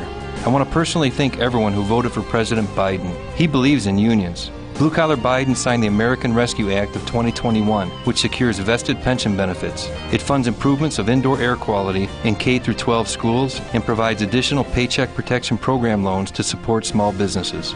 This is John Daniel from Smart Local 265. Join me in celebrating a return to sanity and a sustainable middle class. Stay union strong. This is WCPT 820, where facts matter. You're looking at the big picture with Edwin Eisendrath on WCPT 820. Okay, we are back, and I'm speaking with Professor Thomas Zimmer, who has studied democracies and polarization and dissent and disunity and how things go wrong in civil society, and he has a lot to say about what's going wrong in ours. Professor, so you've described the state of things in the United States not as polarization, but as most of the country is fairly standard, sort of in the middle, a little to the left, a little to the right, and then there's been this radicalization of a large group that is the current Republican Party that's having none of it, that's going its separate way, and is unwilling to let democracy get in their way. Do I have that right? Yes, I think that's right. The Republican Party has, for quite some time now, basically exclusively focused on the interests, on the sensibilities, on the anxieties of white Americans, of white conservative Americans, right? I think that's pretty fair to say. And you know, that's just not, with the country changing, demographically, with the country changing culturally, that is just not if you are a party that focuses almost exclusively on, again, the interests and sensibilities of white conservatives, then you're going to have a problem in a democratic system, right? Because the country is becoming less white. The country is becoming less Christian. The country is becoming sort of more multicultural. The country is becoming more pluralistic. Again, these are just sort of the big demographic and cultural changes of the past 2 decades that America has gone through. And under these sort of changing circumstances, of the country becoming less white, less Christian, and thereby sort of less conservative, right? A party that focuses exclusively on, again, white conservatives and their interests and sensibilities has a problem, because it can basically no longer get a sort of a democratic majority, a numeric majority of the voters. Now, in that situation, right, the Republican Party has been, again, for quite some time now, confronted with a choice, right? Do we move away from focusing exclusively on the interests and sensibilities of white conservatives, right, and sort of make ourselves viable as in a democratic system, or do we stick with our focus almost entirely exclusively on the interests and sensibilities of white conservatives? But then we have to get rid of democracy, because otherwise we're not going to hold political power. And unfortunately, most Republicans, I'm not saying everyone, but most Republicans have basically, confronted with that choice, have chosen to stick with, again, their idea of America as a nation that should be defined as a white Christian nation, that should be a nation of and for white Christians first and foremost. And then if that means that you can't have democracy, because democracy is sort of threatening, right? It's threatening the dominance of white Christians in this country, well, then you have to get rid of democracy. And I'm afraid that is exactly what the Republican Party is sort of deliberately and systematically working on, sort of revising the system, remaking the system into something that might look like a democracy in some ways, right? There will still be elections, but is not really, under no definition, can still be called a functioning democratic system. Okay, so this is something that we talk about a lot on this show, but I just want to, you are coming at this as a scholar, right? You've never run for office. You're not a partisan here. You're not a member of one of the American political parties, are you? I'm not. No. I'm not even American. So you're coming at this from the perspective of a scholar, right? Looking at the data and comparing it to movements across time and space, and you've come to the same conclusion that many of us who are political actors in this country have come to, which is. I don't want to let confirmation bias get in my way too much, but it's nice to know that somebody who is dispassionate about this sees the same phenomena that those of us who are in the middle of it see. Look, I'm a historian, right? So I try to, basically my perspective is I try to situate the current situation, the current political struggle, the current political conflict in the sort of longer term context of American democracy, right? That's basically how I look at this, right? And what I see when I do this, right, is that the America has always been shaped. The American project, right, has always been shaped by a core conflict, right? Right from the start, even before the start, basically, there were two sort of competing visions of what this country should be or could be, right? So you have this idea that America is a country that, where all people are equal, right? Where basically initially, of course, they just meant white men, but so the vision, right? The vision was America is a place that is not defined by religion, that is not defined by race or gender or whatever, where people are equal, right? We would call that a sort of a America as a functioning multiracial pluralistic democracy. That was obviously not the vision in the late 18th century, but the core idea, again, all people being created equal is there, right? That has always been one vision, one vision that part of the country has aspired to become. It has never been that, but it has aspired to become that, right? But right from the start, there was always this other vision, right?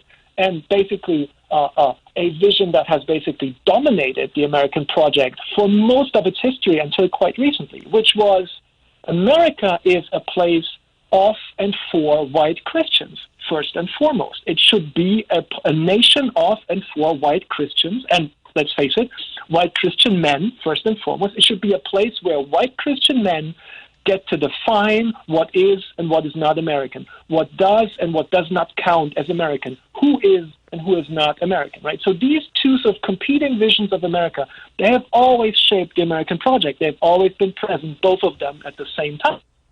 But for most of American history, it's clearly been sort of that sort of white Christian patriarchal nation that has dominated up until the 1960s, basically, right?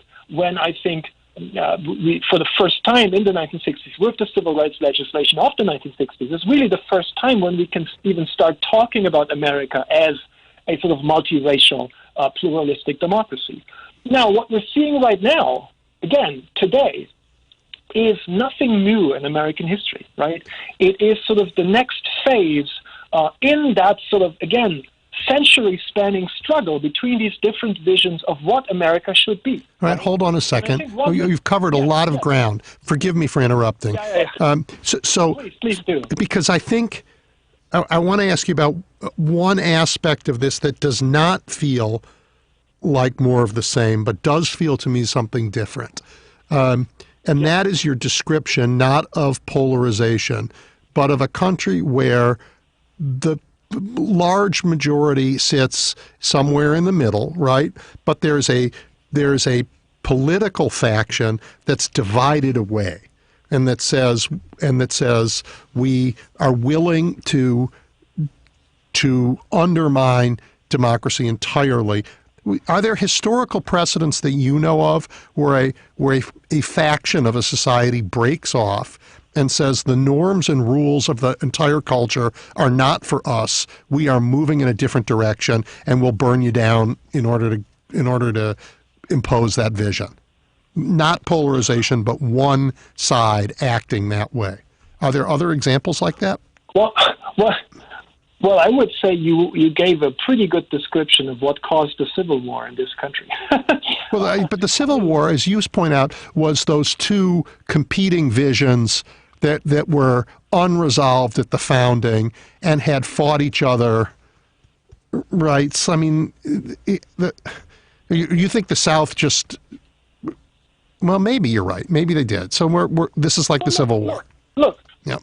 The Confederacy... Look, I'm not saying... Let me be very clear about this.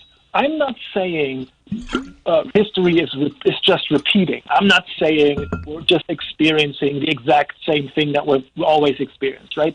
History does never repeat, right? History is not a cycle. History is not just sort of, we're not going for recurring constellations that come back and back. History is not repetitive. History is accumulative, right? We do not live through the next Civil War because we live in a world that has already experienced the Civil War, right? And has evolved from there. So I just want to make sure what I'm saying is not that we're just living through the exact same that we've always seen. What I'm saying is, however, is that the forces that I think are shaping the current political struggle in this country, that I think are sort of the core issue of what is going on in America right now. Those are forces that have always shaped the American project, right? And I think what is important to understand is we're witnessing a moment when, for the first time, right, this vision of America as a place of sort of multiracial, pluralistic democracy, where an individual's status in society, in the body politic, does not depend on race, gender, religion, sexual orientation, right? That idea of America, again, as a multiracial, pluralistic democracy, in many ways, the country has never been closer to realizing that vision. Again, because of demographic change, because of cultural change over the past few decades. And I think what we need to understand is that the people who are not on board with that vision, the people who think, no, America, quote-unquote, real America, and you see that term used a lot on the right, right? Real America. Real America is not a multiracial, pluralistic country. Real America should be and should remain a country first and foremost defined by white Christians. Yeah. Those people, right? Yep. They observe the same demographic and cultural change that we are observing, right? And they have decided... It scares them to death. Yeah. Exactly right. Yeah. They feel their backs against the wall, right? You have a certain siege mentality on the American right. By the way, when I say American right, it's a broad term, right? I mean the Republican Party, I mean conservative intellectuals, I mean sort of right-wing militia movement. Those are not all the same. I'm not saying they're all the same. I'm just saying when I say the American right, I'm talking about all of those, right? So there's a siege mentality on the American right. They look at the landscape and they do not act out of a sense of strength. They act out of a sense of weakness. They act out of a sense of sort of their vision of America being defeated by the sort of onslaught of sort of liberal, multiracial pluralism, right? And they think, I really think this is important. I believe we have to grapple with the fact that most people on the right they believe they are fighting a noble war to sort of defend what they perceive as quote-unquote real America, right? And so they, again, I think many Republicans, many sort of conservative intellectuals, when you look at what they're saying, when you try to understand what is animating them, why are they radicalizing against democracy in this particular moment, right in this particular moment, it is this sense that what America, in their understanding, right, their vision of America is sort of is losing against sort of this sort of multiracial, pluralistic vision of America. And they are not willing to accept that. They are not willing to accept numerical. Let me ask a historical question. I don't know. Maybe there have been, but have there ever been truly multiracial democracies where very different groups with very different histories and different racial backgrounds truly share power almost co-equally because the numbers are I mean, there have been multiracial empires, but I'm talking about democracies where there's truly a multiracial polity. Has that happened? Are there examples of that successfully in the world? I think you're absolutely hitting the nail on the head here. There have not been. Yeah. I think there has really not been any sort of truly functioning multiracial pluralistic democracy. Again, by which I mean a society in which the status of the individual was not significantly determined or at least shaped by, again, race or gender or sexual orientation or religion. This type of... Professor, that is why I am so excited and proud to be an American right now, because I know people want to pull us backwards. I know we have a existential fight on our hands. But if we win it, we are going to do something for all of humanity in this country and show how people who are different can live together, can work together, can share a planet together, can do great things. I think, look, I'm totally with you on this one, right? I totally agree, right? I think we're really looking at a sort of a struggle of world historic importance, right?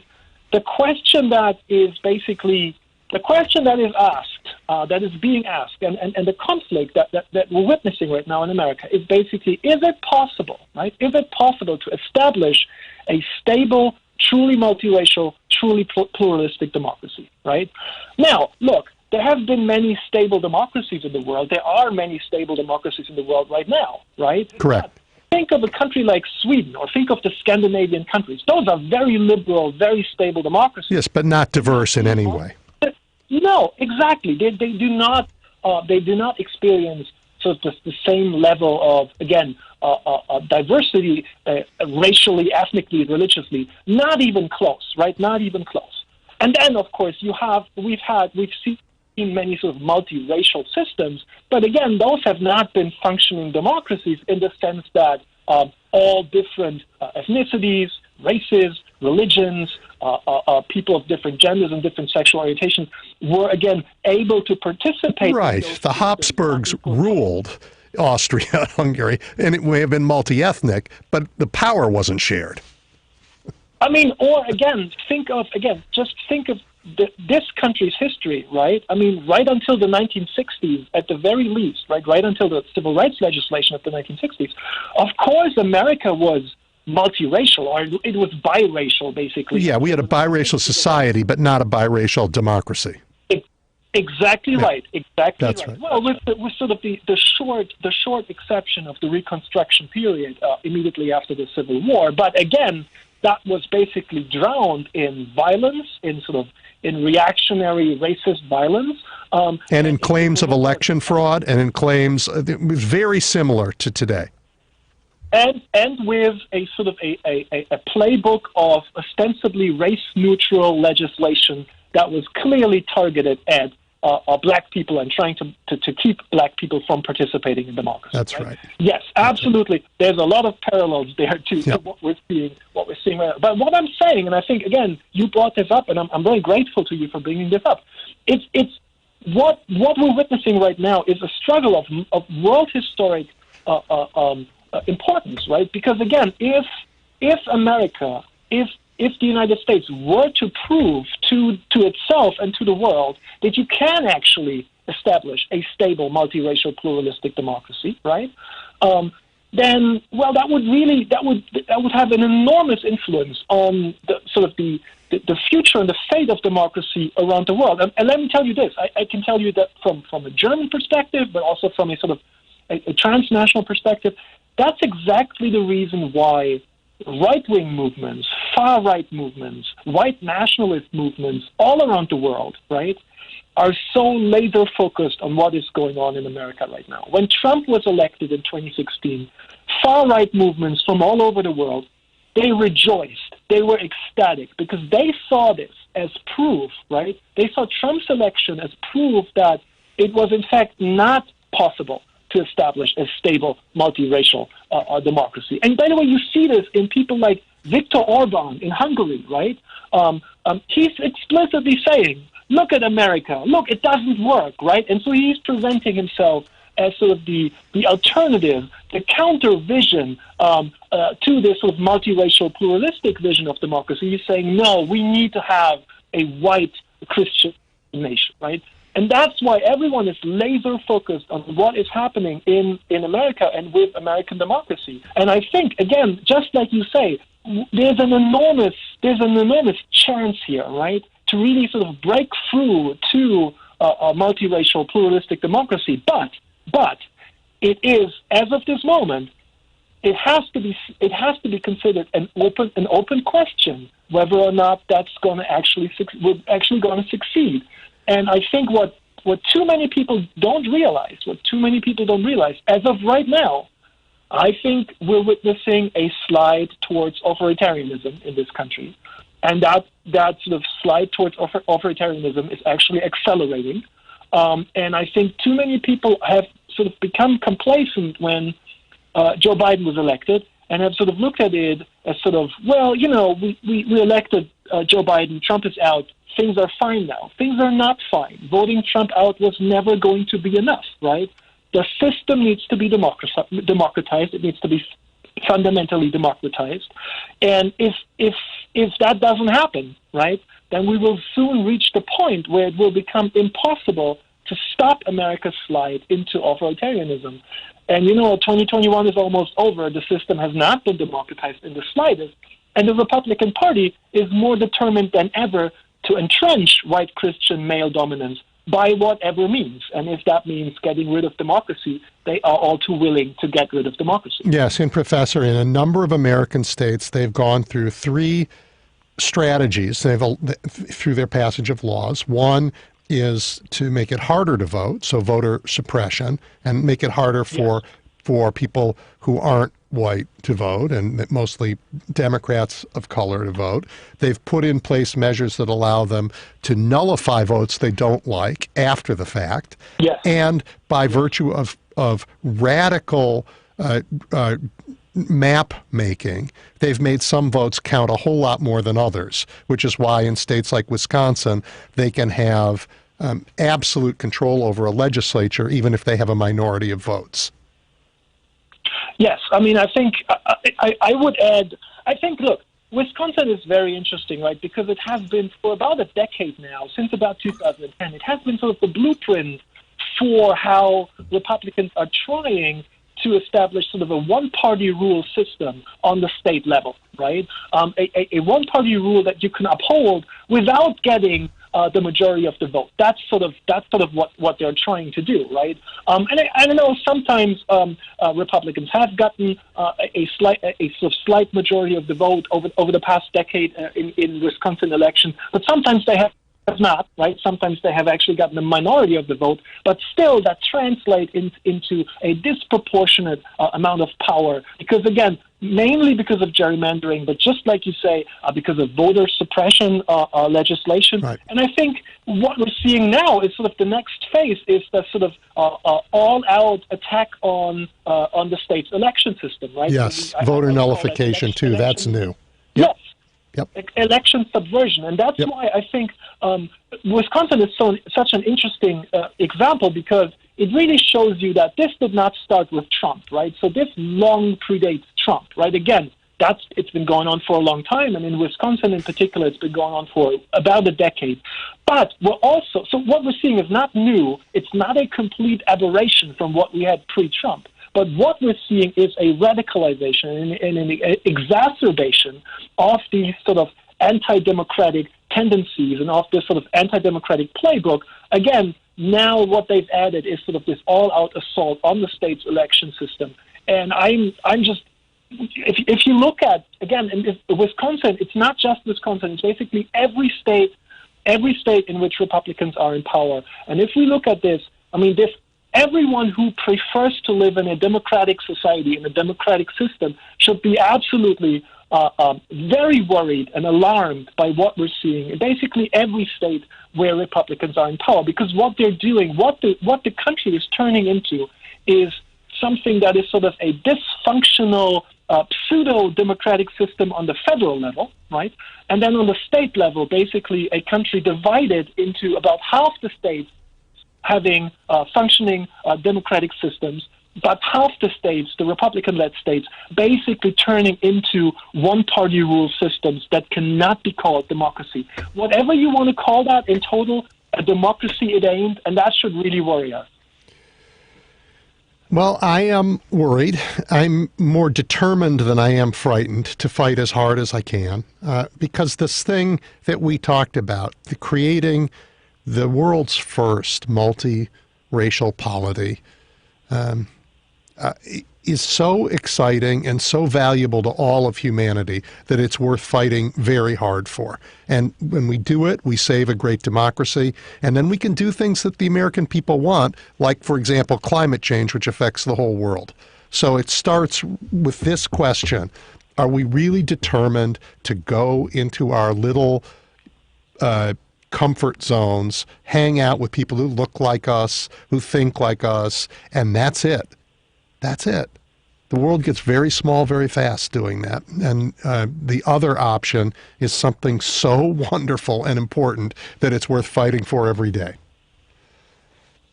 And I think just to give you maybe, I know you discussed gun policy before I came on with, I think, a listener, right? Yeah. I think what is also exciting about this vision of turning America into a functioning democratic system is, if you look at where the American people, the majority of the American people, stand on most urgent public policy issues. You mentioned climate change. We can look at, like, sensible gun regulation. Yes. We can look at wherever you want to look. I feel like with most issues, the majority of the American people, and sometimes the vast majority of the American people, is really on what I would call the right side of these issues, right? Again, climate change. You have a clear majority of the American people accepting that climate change is an urgent problem, that we need to do something, that we need to come up with policies that are sort of commensurate with the problem, right? But the problem is that the American political system is not a functioning democratic system. It does not translate majorities into political power, right? It is deliberately designed with lots of sort of anti-democratic or undemocratic distortions, right? That sort of result in a situation where even when you have a clear majority of the American people saying, look, we want this problem solved and we're on board with sensible public policy measures to solve this problem, it doesn't get done, right? And that's why I'm saying we have to democratize the system. We have to make sure, again, that sort of the democratic majorities actually translate into political power. And if that happens, we're not only, again, saving or realizing this vision of multiracial pluralistic democracy, but we're also going to get a lot of progress on a lot of urgent public policy issues. And I think the country really needs this. And like you say, it goes well beyond the country. Yep. Because America is too big. America is too big and too powerful and too important for the rest of the world to not care what is going on in American politics. So we're all, from wherever we are, right? Again, I'm German. I work in America. I live in America, but I am German. And I can tell you, everyone is looking at America right now, and we're all very worried, but also hopeful that maybe this breakthrough to multiracial pluralistic democracy is actually in reach. Well, Professor, we've reached the top of the hour, and I need to let you go and also go to another commercial break. I'm very grateful for your time. It was a pleasure meeting you. I hope that we can talk again sometime. Anytime. Thank you so much for having me. Thank you very much. We are going to go to a break, and I will be back in a couple of minutes. Thank you. Joan Esposito, live, local, and progressive on WCPT Willow Springs is powered by ComEd. Lower your energy bills and reduce your carbon footprint with the ComEd Energy Efficiency Program. NBC News Radio, I'm Julie Ryan. President Biden is pledging federal assistance after the outbreak of deadly tornadoes hit the central U.S. 70 people are reported dead in Kentucky alone, with the death toll expected to rise as search and rescue efforts continue. Several other deaths were reported across Missouri, Tennessee, Arkansas, and Illinois, including 2 in an Amazon facility. Biden has spoken to governors of 5 states affected by the severe weather. Kentucky officials are confirming that 40 people have been rescued from a heavily damaged candle factory in Mayfield. Over 100 people were believed to be in the building when a powerful tornado caused the building to collapse. Mayfield Fire Chief Jeremy Creason said that crews had to crawl over casualties to reach live victims. Governor Andy Beshear blamed most of the deaths on one long twister that ripped through his state. A couple places have been hit incredibly hard, certainly Mayfield here in Grace County, but everywhere along the line of this tornado that touched down and stayed down for 227 miles, over 200 in Kentucky. The state of Texas is deploying an emergency team to Kentucky to support FEMA urban search and rescue efforts following the devastating tornadoes. Governor Greg Abbott says 10 Texas A&M Task Force 1 personnel will be heading to western Kentucky with equipment and specialized technical gear to support search and rescue efforts. Abbott also asked Texans to pray for those affected by the tornadoes. Former Senator Bob Dole is being honored with funeral services in his hometown of Russell, Kansas. A public viewing was followed by a memorial service at St. Mary Queen of Angels Catholic Church. Dole died last Sunday at the age of 98 following a stage 4 lung cancer diagnosis. He represented Kansas in the U.S. Senate from 1969 to 1996. Former colleagues paid tribute to Dole as he lay in state at the U.S. Capitol Thursday. You're listening to the latest on NBC News Radio. I'm David Hochberg. It's Saturday, and you're constantly complaining about paying PMI on your FHA loan, but you've done nothing about it. If you took out a 30-year fixed loan after June of 2013 and your loan-to-value was greater than 90%, you will have PMI for the entire length of your loan. Team Hochberg has helped thousands of radio listeners refinance out of their FHA loan to eliminate their PMI, but we can't help if you don't call 855-563-2843 or visit 56david.com. Also, financial legal housing lender, MLS 1124061. This is Gary Menzel from Roofers and Waterproofers Local 11. If you're looking to have a new roof installed this year, let Local 11 Residential Roofers Union send out Filato Construction, serving Plainfield, Joliet, Crest Hill, and the south suburbs. Filato Construction employs skilled and trained OSHA 10-hour certified workers who will work safely while on your roof. Local 11 residential roofers earn a living wage and receive family health care and a retirement pension for their hard work. When you hire Filato Construction, you get competitive pricing, professional union installers, and the peace of mind knowing the job was done right. So if you're a homeowner or a part of a homeowners association and you're tired of a leaky roof or tired of the neighborhood roofer who just can't seem to get it done right, give Filato Construction a call at 815-740-5461. Filato Construction also installs solar roofing with a certified Local 134 electrician. Learn more about residential roofing at rooferslocal11.org. This is WCPT 820, where facts matter. You're listening to The Big Picture with Edwin Eisendrath on WCPT 820. Okay, we are back, and wow, that was quite a conversation. And for me, lots of the themes of this show that we've had together now these many months are all have all come together, right? I've talked about the three great challenges of our era, and they were all on display. And saving our democracy, we just had a German scholar, an academic who studies modern history around the world and the history of democracies and the history of polarization say, yeah, America's problem isn't polarization, it's radicalization of the right, it's undermining your democracy, and you better do something about it if you want to keep it.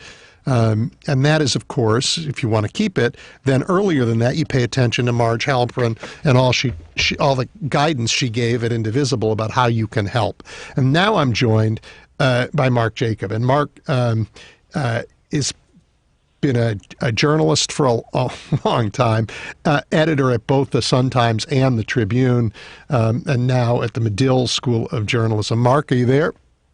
I sure am. So, Mark, a recent piece of yours that ran in the Sun-Times told people to wake up and argued that the Trumpublicans are going to destroy our democracy if we don't fight back harder than we have been, and there's a ton to unpack. But I just want to know, should we start our conversation with the threat posed to the democracy by the GOP, or can I begin by asking you why this generation of journalists has been so hapless in its response to this ongoing anti-democratic effort that's boiling in our country? Well, a really interesting question. And I think that the media, especially the D.C. media, got very comfortable, with the correspondence dinners and palling up to the politicians and just deciding that Republicans and Democrats are, both, two ball clubs in the same sports league. And we'll just cover them. We'll just print whatever they say. We'll call that even, and then we'll go home. And I think that kind of methodology worked okay when the Democrats and Republicans were about equal in their corruption and their honesty.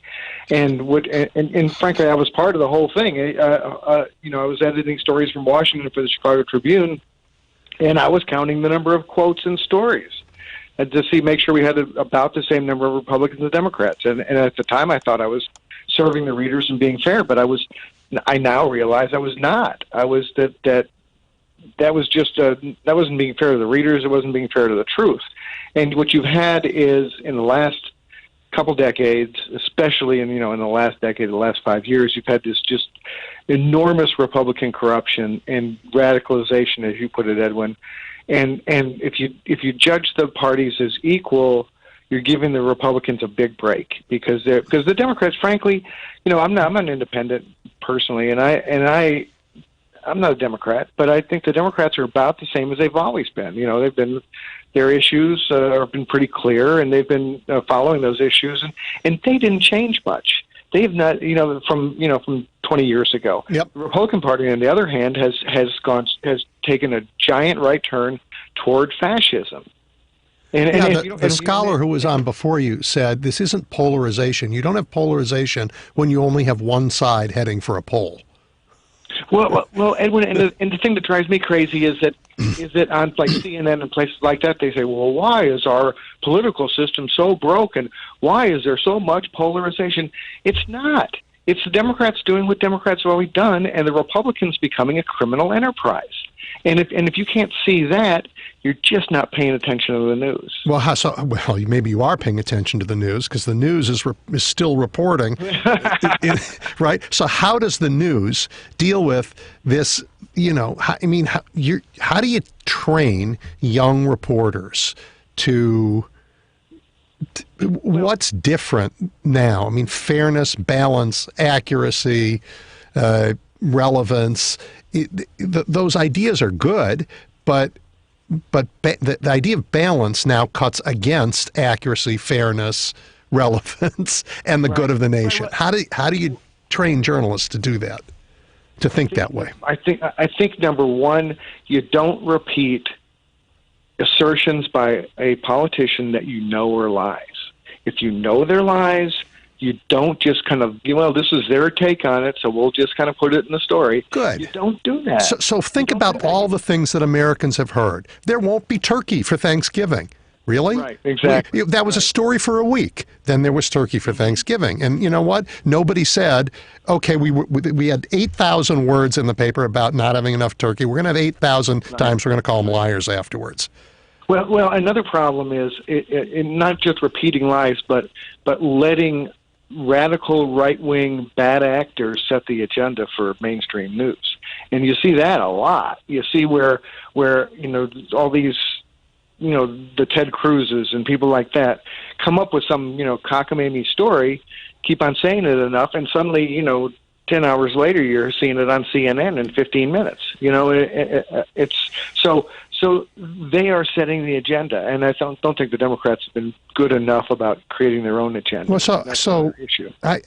Right. So I don't understand when I hear politicians, but mostly journalists, say to Republicans, there is no evidence that the Democrats stole the election. Right? Because that means there might be if you just keep looking. In fact, the evidence is the election was fair. The evidence is you tried to steal it and you didn't get away with it. Right, exactly. Well, but why isn't that? Why don't I hear that every time from a reporter? I'm going to give them a break if they say, there's no evidence. What they're saying is that the Republicans are just making it up. So I don't know about that. I'm worried that if they just say the election wasn't stolen, it was fair and square, it may come across as their opinion. And I think what they're trying to say is there's that everything we see in objective assessment of the situation is that the election was not stolen. And the thing about that is that, I was in journalism for 40 years, and I think this last election was the fairest I've ever seen in my life. Yeah, largest, fairest in the world, right? Right, and when most transparent, most recounted. Right. Yeah. Yes. Yeah. And fewer mistakes. Yep. And because I think everyone knew the stakes. Yep. And before it happened, I was worried. I said, "Oh, someone's going to screw up here. Someone's going there's going to be some mess where polls didn't open or something." And the Republicans, because they are bad actor propagandists, honestly, they just don't believe in the truth. They just don't. And so I said, "Oh, they're going to jump on it. They're going to make if there's any problem of any magnitude or even minor problem, they're going to go nuts with it." And I was really worried about that. And then on election day and the day after, I said, there are no big problems. They went nuts anyway. It's amazing how this went, and it didn't matter. No, it didn't matter to them. No. They were going to make it up if it didn't happen. Right. Democracy does not matter to them. No, and the thing I wrote in the Sun-Times a few days ago, was trying to get people to take it seriously because there's a lot of back and forth in Washington. There always has been, and I understand how people who are not political junkies think that it's all the same crap that we've always seen, and it's just it's the Sharks versus the Jets. It doesn't really matter. And it does matter. It does. And I think by the time that some people focus, it's going to be too late. And that's why it's just driving me nuts that we haven't had more, any criminal charges on, the big boys in this whole mess. Right.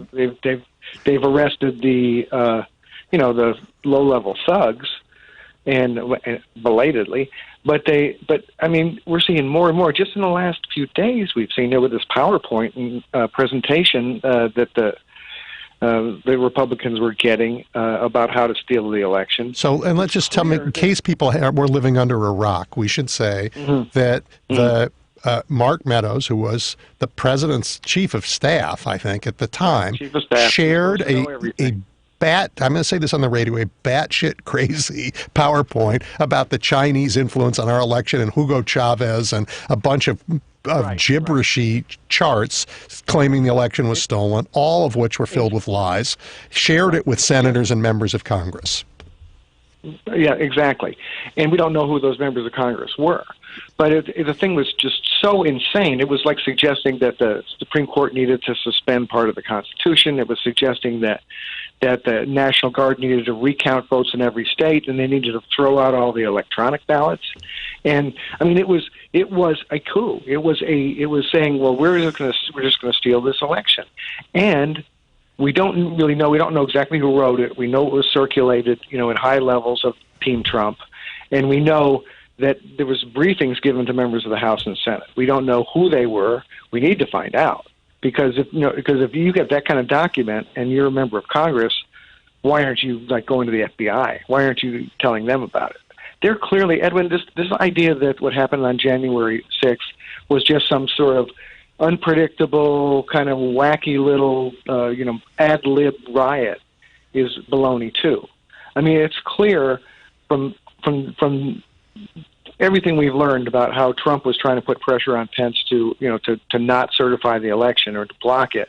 It's clear that he was using the mob as pressure, that the mob was just the street fighters for the upper level people in the Trump administration, including Trump himself, who were trying to steal the election, to nullify the votes of the American people. Absolutely, Mark. If he had gotten that mob to kill his own vice president, he certainly would have declared a national emergency. It would have stopped the count long enough for him to then pressure states to send false slates of electors.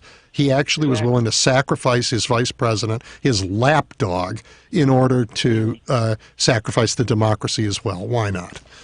Yeah, and someone explained to me why it took more than 3 hours for the National Guard to regain control of the Capitol in Washington, D.C., where there are all these troops, where they, on the ready, they were just waiting for the order.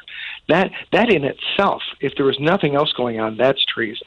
That's the Trump administration, that's the White House blocking the National Guard from going and rescuing members of Congress and everyone else. And all those Capitol Police and whose lives have been ruined by this. Yes, and the thing that drives me crazy is that I guess I understand that people are not as invested in the news as I am, but you just have to pay attention a little bit. And now's the time. And if we lose our sense of outrage, if we can't realize that this is a 5-alarm fire for our country, we don't deserve the country. So it's just time for people to just wake up, put down the remote, think about it, volunteer for a campaign, call their lawmakers, pressure them to get voting rights passed. Because that's another thing, Edwin. There's a lot of ways to steal an election, and they're trying just about every kind. And the thing that you read recently, where they're systematically getting all the black people off of election boards in Georgia. They're just removing them from the election boards so they can do whatever they want next time. I am a longtime Chicagoan and a very careful watcher of elections, and I can say from what has been historically not always praised for its most fair elections, I've never seen anything remotely like what we're seeing around the country. No, it is insane. You can't give water to people standing in line to vote. All these things are systematically designed to discourage voters, so that all the old time Republican voters vote, and the new voters, the young voters, people of color who have signed on to the system in the last few years because they've been so alarmed, it's designed to chase them away. Yeah. So, Mark, I don't think. I think some people are still living under a rock and think Calvin Coolidge is still president.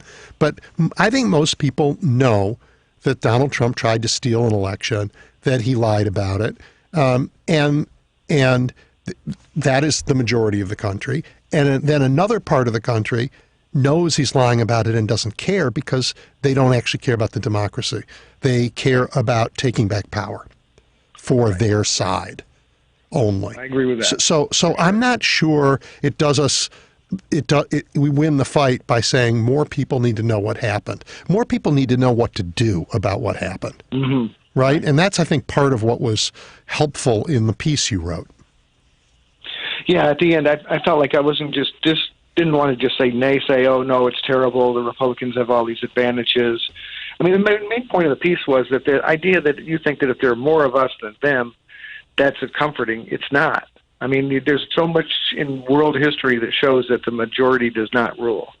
And, and when you look at the way the Electoral College is set up, you look at, 2 of the last 6 presidential elections were won by the people with the fewer votes, and both times Republicans.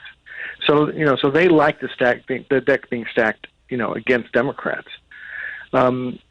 It's and then they're willing to cheat. So all I'm saying that I think that we're just running out of time, and people need to really pressure their lawmakers for voting rights. They need to in Illinois.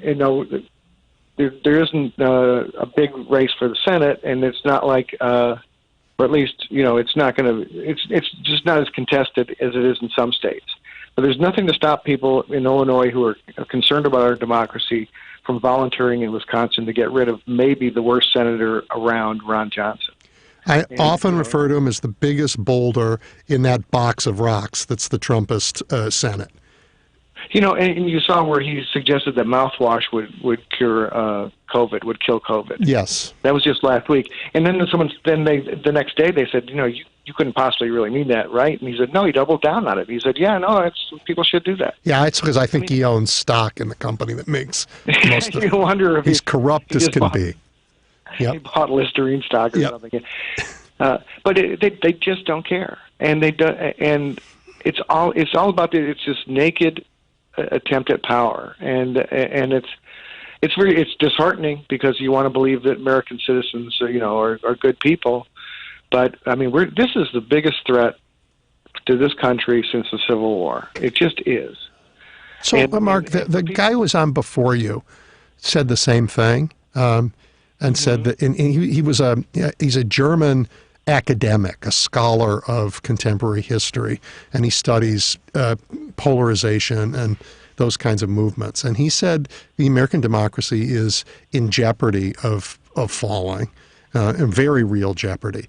But then I talked to him about the other side. He said really it's entirely, as he said, white conservative Christians, not all white people, just this group of white conservative Christians who thinks that a nation that is of, by, and for them is more important than a democracy. Right. Yeah, and I think you have a point that as you said, that there are people who don't want a democracy. There are people who do want a democracy. But Edwin, what I'm saying, and I think this is really important, is that I think there's a big group of people who are good people who are just not engaged, who just have not, the people who may vote, may not vote, who just don't pay attention, and I think that's going to be the difference. I think that's why I think you need to talk to your relatives and friends, and you need to say, hey, get involved, and look, this is really scary, so you need to get registered and make sure everyone you know is registered to vote. It's put up or shut up time, and people need to understand. I'm just saying that some people think it's the same old crap, and it's not. Just wrong. It's not. And the stakes are on the plus side, because what's really at stake, I think, is that and this scholar confirmed this when I asked him, there has never been in the history of the world a fully functioning, truly multiracial, multi-ethnic democracy where power is shared amongst people no matter where they came from, no matter what their racial, ethnic, religious background is. They're here, they're citizens, power is shared. It's never happened in world history. And America could do that. And that would be, given all that's at stake on our planet, once again, we would lead the world forward. And we are on the verge of doing that or losing everything. Well, right. And I think, and what stops that is this kind of weaponization of racism and paranoia that the Republicans have done. Since the 70s. It's true. Yeah, right. And I mean, well, yeah, forever. But it's like, I mean, just look at this. I mean, all of us know, no matter what our religion or race, have about the same, hopes for our families. And, and we want people to get educated. We want people to, to have good jobs and to be safe and live in safe neighborhoods. But what the right wing has done is told ignorant or racist white people that people of color are a threat to them, or that and I mean, it's really sad because they're really scamming them. The Republicans, think about it. When Trump said he was going to do a health care plan for everyone that would cover everyone, he said. He didn't come up with a health care plan in 4 years. He doesn't care whether people die because they can't pay for insulin. He just doesn't care. No, he didn't come up with an infrastructure bill either. He was just a big liar. Oh, well, that's not true. He was a big kleptomaniac, right? He was just out there to steal. What's so crazy about the infrastructure thing is that would have passed easily. Yep. Why couldn't he get? It's because all he was carrying. It's right. It's what you say. He was just trying to, figure out how he could steal. And because if he would have proposed infrastructure, it would have been a feather in his cap. It would have passed. He would have looked good, but he couldn't spare the attention because he was too busy trying to scam people for money. Yep. Well, so we've covered, how journalists need to do better. We've covered how every single person has to stand up and be counted, because this is it's a world historical moment. It's a national historical moment, but America's such a big, important place that it's a world historical moment. Just like the 1770s and the 1860s, we are now in that moment again. And people have to stand up, and they have to be the patriots that we hope they are, and not the partisans that we fear they are. Yeah, amen. I agree with you entirely. All right, so what are you going to do next? How are you going to keep focus on this and keep people engaged and keep this message before the journalism community and your fellow citizens? Well, it's not just. I mean, Edwin, tweeting is not enough. It's like, people, which I do a lot of, and writing op-eds isn't even enough. And the truth is that you're not. A lot of people who are really important to what happens in the next few years, they're not reading op-eds in the New York Times or anywhere else. And so it's time to just speak out and keep on talking to people, but it also is time to act for action. These people who are fighting, legal battles for against voter suppression laws in these states, yep. They need to be supported financially. They need to be supported just vocally. And people need to understand, how big that is. But there's nothing to stop anybody from donating time or money to help stop the Republican fascist movement. Right. We have to get the voting rights bills passed now in the United States Senate, and that means suspending the filibuster. And we have to tell everybody that we need to do it. We just need to do it to save the integrity of voting in America. And people need to be more kind of desperate, but desperate in kind of a constructive way. Because I got to tell you, I'm scared to death. I'm scared to death. Good. As long as it's coupled with determination, not hiding under the desk, but getting up and doing something about it. And you're doing it. But everyone can do that. Yeah, everyone has to do it. Nobody wants to, tell old crazy Uncle Harry that he's an idiot because he's voted for Trump twice. But, if you don't want to vote for Trump a third time or vote for somebody else, a little kind of quiet talk, after Christmas dinner with your uncle saying something, in a kind way, saying, it's really, they've been lying to you about this, that, and the other. Mm-hmm. It's not really true.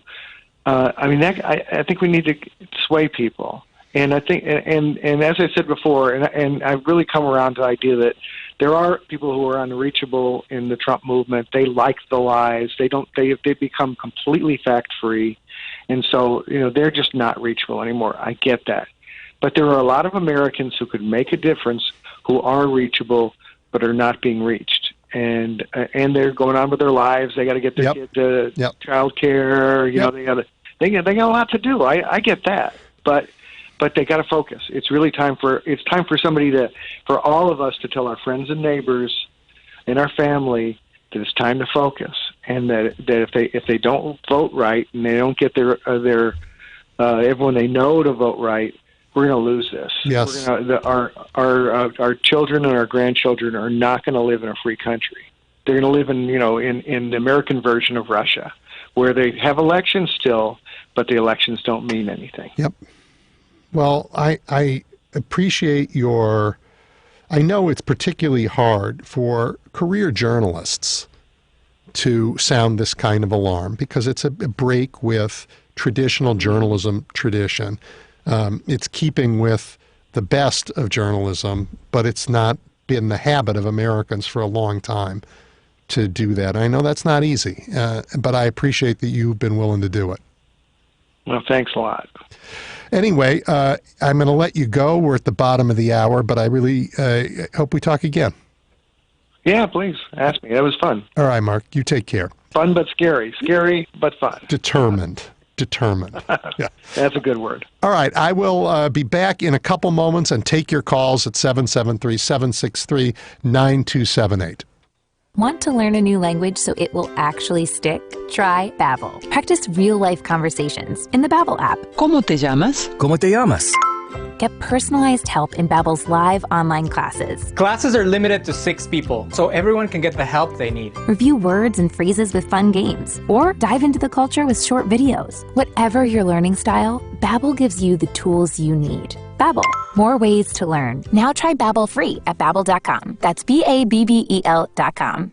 We've all been spending more time indoors than usual, but FinishingChicago.com has an offer to update your interior. Whether your space is residential or commercial, for a limited time you can save up to 25% on painting and decorating. FinishingChicago.com has the most dynamic interior spaces available from industry-leading union craftspeople. That's union quality, efficiency, and industry-leading expertise in your home or commercial space. Visit FinishingChicago.com to find a contractor in your area. This unprecedented access to union quality labor at a reduced rate is only available for a limited time. Revitalize your spaces with fine decorative upgrades applied by the most knowledgeable craftspeople in the industry. Whether it's a new color or transforming your walls into something truly special, our contractors have all the options. Take advantage of FinishingChicago.com's Update Your Interior savings before they're gone. For up to 25% off your new finish, start with FinishingChicago.com.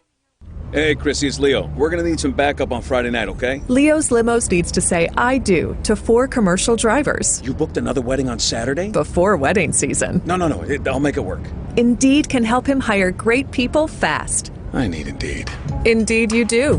With Indeed Instant Match, we immediately show you quality candidates whose resumes on Indeed meet your sponsored job description. Visit Indeed.com/credit and get $75 towards your first sponsored job. Terms and conditions apply. I'm David Hochberg. It's Saturday, and you want to sell your home to a family member. You've heard about giving a gift of equity to those purchasing your home for the down payment and closing cost, but you're just not sure how it works, which is why you need to call Team Hochberg, your trusted local lender. Team Hochberg has helped thousands of listeners use the gift of equity to purchase a home, but we can't help if you don't call 855-563-2843 or visit 56david.com. Homeside Financial Legal Housing Lender, NMLS 1124061. This is WCPT 820, where facts matter. You're listening to The Big Picture with Edwin Eisendrath on WCPT 820. All right, I have a ton more to say, but I want to hear from you. I hope you've enjoyed the guests today.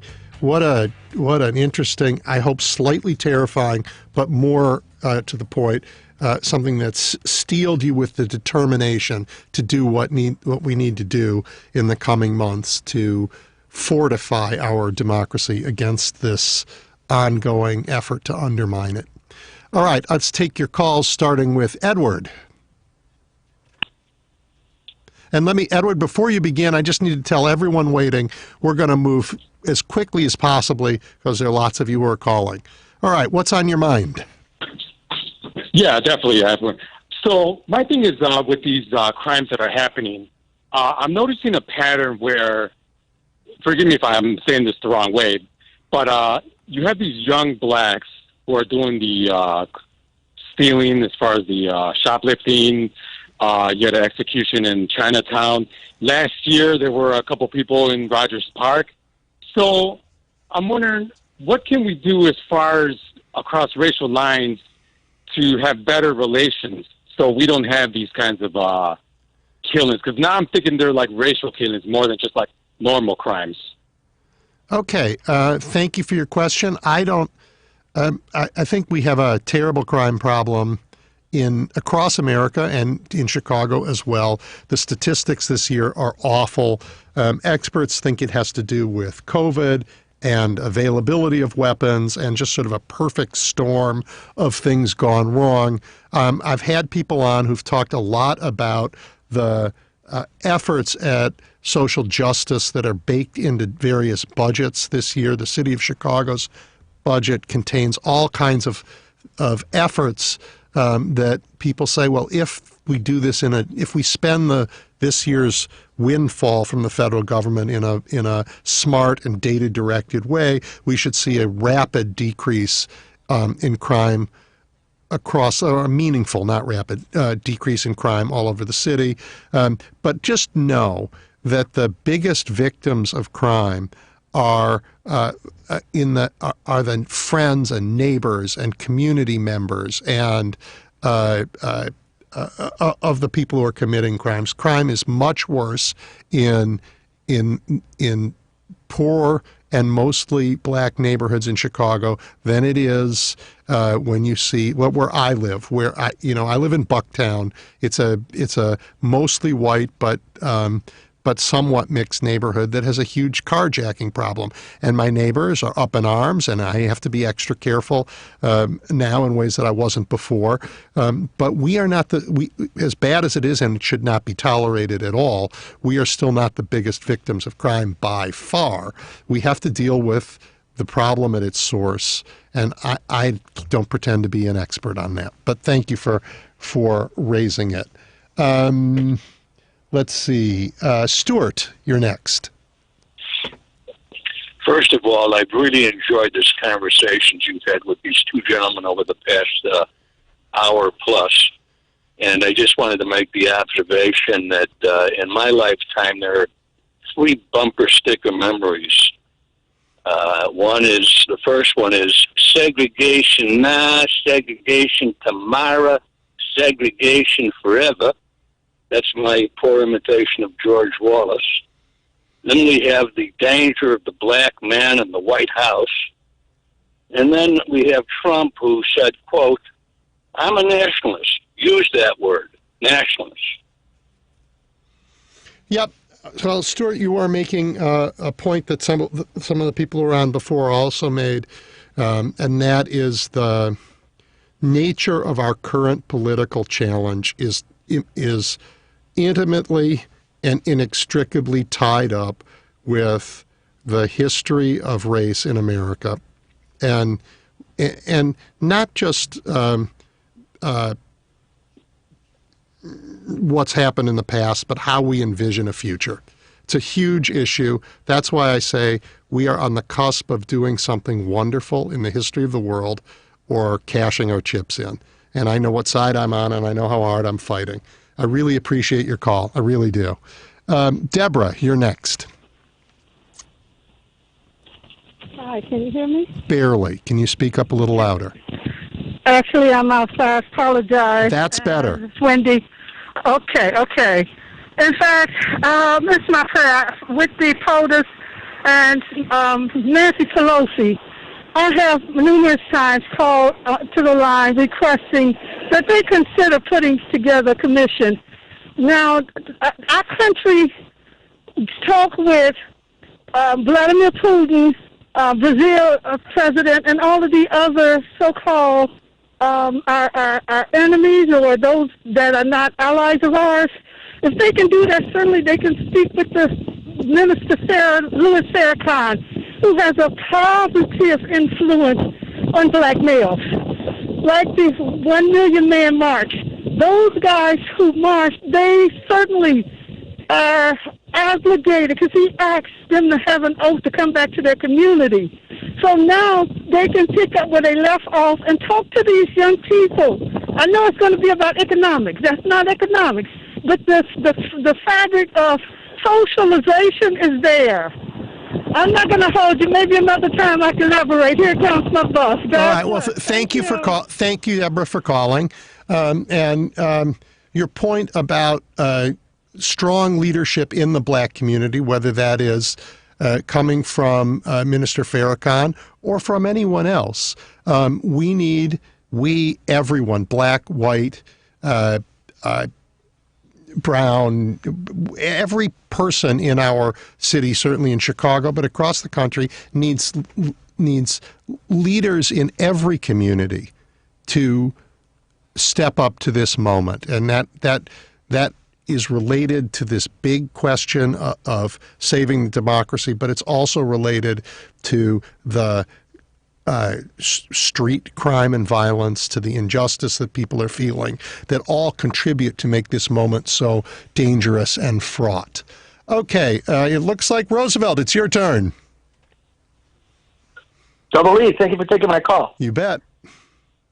First of all, I want to ask you a question. You had a caller in the 2 o'clock hour. You guys were going back and forth. He was talking numbers. And did I get it right? Did you agree with him that you don't want to ban on AR-15s or assault weapons?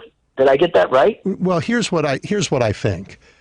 I think that if we ban assault weapons, we will have taken away one of the weapons that's used in these terrible mass shootings like at schools, but it won't make one bit of difference in communities across Chicago where that's not the weapon that's being used to kill people. And I worry, right, that we will pass a law and declare victory, and the carnage will continue in our streets. And then people will say, see, we have gun control. It's just those gang members can't behave themselves. So I think I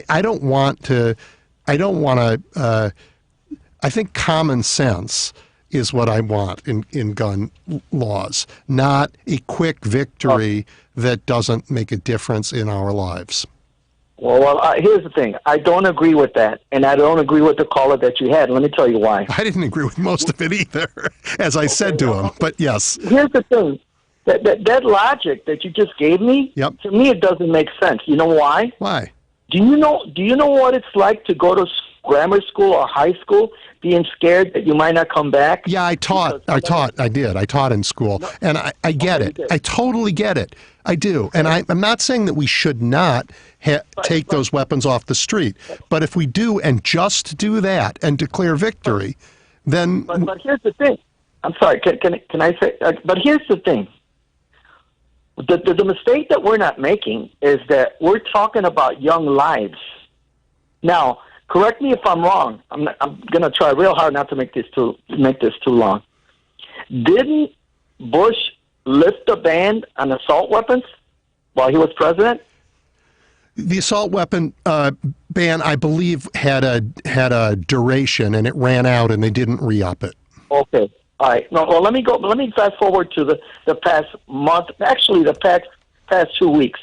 In the past 2 weeks, we've had Congress. Is she a Congresswoman, Boebert? Yeah. She posed for a picture with all the 4 boys with AR-15s. The youngest boy, from my deduction, couldn't have been no more than 10. To me, that's a commercial for AR-15s. And in all of your talks, you have never mentioned, and I'm surprised of you, the NRA. The NRA has a stranglehold on practically all of the Republican Party and on an ex-president that they donated $30 million. Do you think that had something to do with that? The fact that we have Congresswomen, Republicans, intimidating Democratic Congresswomen with weapons? You had Marjorie Taylor Greene raffling off some kind of assault weapon. I saw a video of her in back of a pickup truck with, I believe it was like something that they use in, a sniper rifle. And she raffled off one of those things. Do you think all those things are positive for the young nation and the young people in this country? Do you think they're not seeing that? By the way, Rittenhouse, AR-15. By the way, Michigan. How many people died in Michigan? 3, I believe, 2 or 3. Yeah, that was another AR-15. Look, so you're saying don't ban them? No, that's not what I said. I said if we only ban them and don't talk about other things. But you have to start somewhere. Why do you need a weapon? Well, excuse me, Double E. Why does anybody need a weapon that was designed for war? We don't. Right? No one needs it. I totally disagree with what you just said. You have to start somewhere with a problem. Here's the thing. These kids are being traumatized as it is with this COVID. That's another thing that's not mentioned.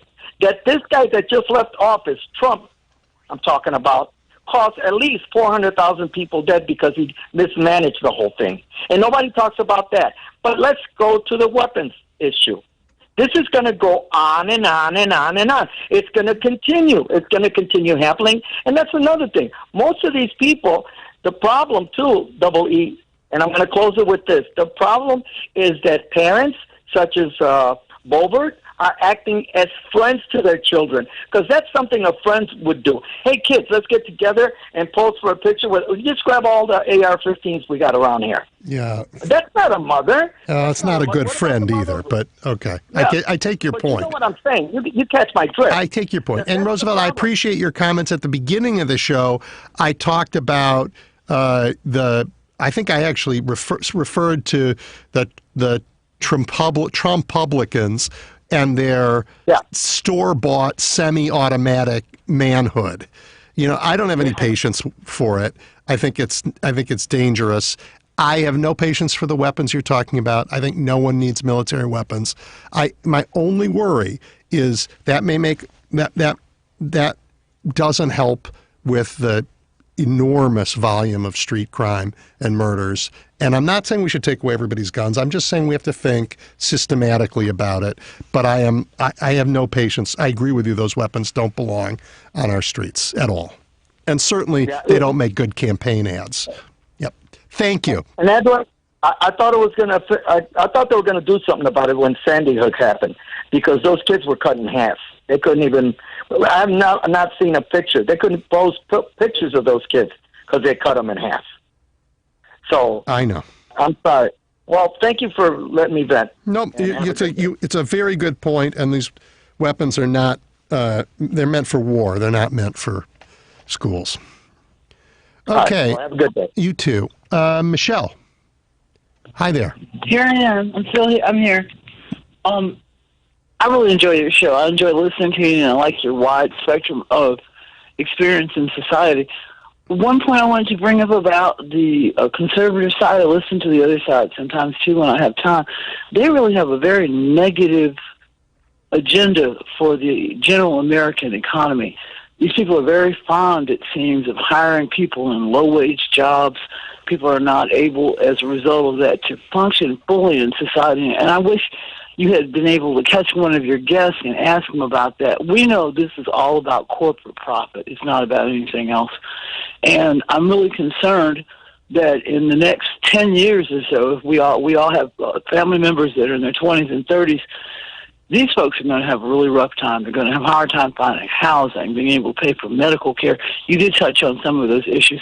And I wanted to get your views on that and what you think about how the right side perceives the importance of corporate America. Yeah, Michelle, thank you very much. I really appreciate that. I surprisingly don't think that corporate America is the issue right now. I think this issue of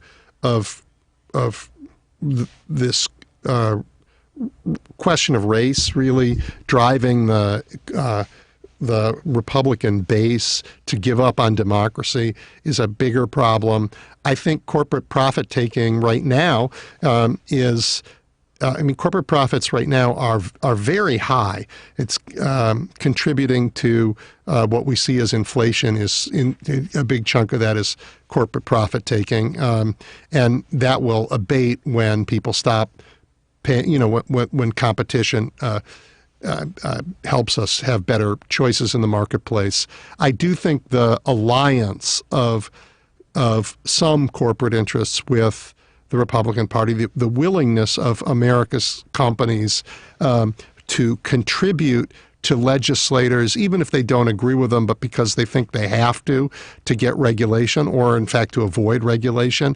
I know this. I've seen legislators do it. They propose bills that they never intend to pass, but then they just go have a fundraiser and wait for the people who don't want that bill to show up. It's an unholy alliance, and the Republicans are great at it. Democrats have done some of it too, but the Republicans have aligned that way. And by the way, American businesses are thrilled to hire undocumented immigrants for low-wage jobs. And then if they get chased away, they don't care. But and they then, on the other hand, fund people who then rail against immigration just to make their racist points. That's a bad thing. But the bigger problem, I think, than corporate America, I'm a capitalist. I actually think properly regulated can be enormously beneficial for the world, has been. I'm all for that. And I've seen countries that walk away from it, they're less prosperous. But we need stronger protections for working women and men. We always have. And when we've had them, the country's been better for it. I think you'll see that the agenda that Biden has already passed, and the one that hopefully the Democrats will pass, his Build Back Better agenda, will address the absolutely spot on fears you have for young people in the world to come. But thank you for your call. I really appreciate it. Okay. Mindful that we are out of time and there are a lot of people left, I'm going to give everybody just a couple minutes. So, David, you're on, but I'm going to urge you to be quick. Oh, thanks, Edwin. I wish I could have gotten on with your first guest. As I study history, I think that part of the reason why empires collapsed was their books got cooked, and that the rich, rather than being caught, allowed the nations or the empires to collapse. You can see it easily in the rise and fall of the Roman Empire, but whether or not the super rich are intentionally trying to avoid having their books studied and being punished for cooking their books and cooking America's books, they basically are coming up with alternative currencies like Bitcoin and whatnot. They're trying to find ways that they can transfer their wealth before they kill the nation. So I wish I could have asked your previous guest about that. And I think that it fits with the last guest you were also talking to, who was talking about destroying our ability to have honest elections, because it fits with the pattern that they cannot allow honest elections if the books are so cooked that we're going to hire honest district attorneys, honest attorney generals to go after these guys. So there still is an opportunity, and that would be in the next election cycle to make sure that you get an honest district attorney, an honest attorney general of your states, and make sure that we can check the books of the whether they're called neocons or whether they're Trumpetistas. They're organized crime, and they've been cooking their books, and they do not want to get caught. All right, David, I appreciate your call. We're going to move quickly, but know this: in the bill that the bills that are about to be passed includes many more IRS agents to begin to hold people accountable for the laws we do have. But thank you for your call. I'm going to move on. Debbie, you're next. Hi. Oh, my goodness. Thank you so much for taking my call. You're very welcome. I love your show. I loved you as an alderman. I've watched your career. I love your show, and I really appreciate what you do. Don't sound old enough to remember me as an alderman. Well, thank you for that compliment. Anyway, that was my first realization as to who you were, and I thought you were just really a good alderman. But a couple things. First of all, as far as the gang things go, what's happening in the black structure, in the black households, is that the fathers come and go. The mothers are the strong. It's a matriarch society, pretty much. The men look for a strong male figure. That's why you see more boys in gangs than women, because the boys are looking for that strong male figure, that strong male guidance. And that's what happens in the gangs. They get an allegiance to these people, and they think that that's what it's about. And that's their... that's wherein lies a lot of the problem. And I don't think we're going to solve gangs until we solve that home situation. And I don't know where we're going to get that, how we're going to get that going. One other quick point I wanted to make, and I'm talking very quickly because I know you're up against the clock. Every time somebody talks to me and they talk about socialism, and I am a proud liberal, they talk about socialism. I ask them now, what is your definition of socialism? Because 90% of the people talking about socialism have no clue as to what it really is. And what we're doing is we're living in a democracy. We are not living in a socialistic society like, say, Israel. Israel is a socialist democracy. We don't have that. Yeah, may not be anymore. Was, yeah. Yes. But we look at it like, it's such a bad thing. It's derogatory, call someone a socialist. What is their explanation of socialism? I don't even get that from people. They just throw these words around like they know what they're talking about. and they don't.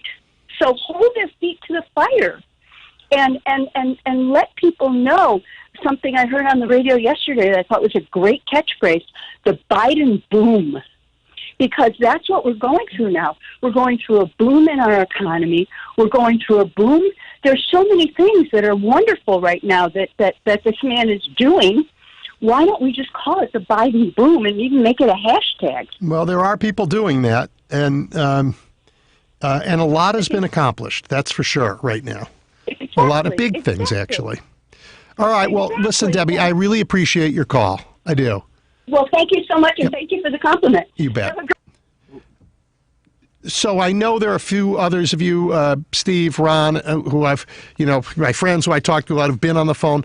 I'm not going to get to you today. We're up against the clock. But I really appreciate your calling and listening and staying a part of this conversation. And we'll talk hopefully next week. But right now, I want to end with, as I always like to. We stand at a really important time. I know the listeners of this show, we can disagree about guns. We can disagree about the causes of crime. But we agree that democracy is important, and we're going to stand up and fight like heck to keep it alive.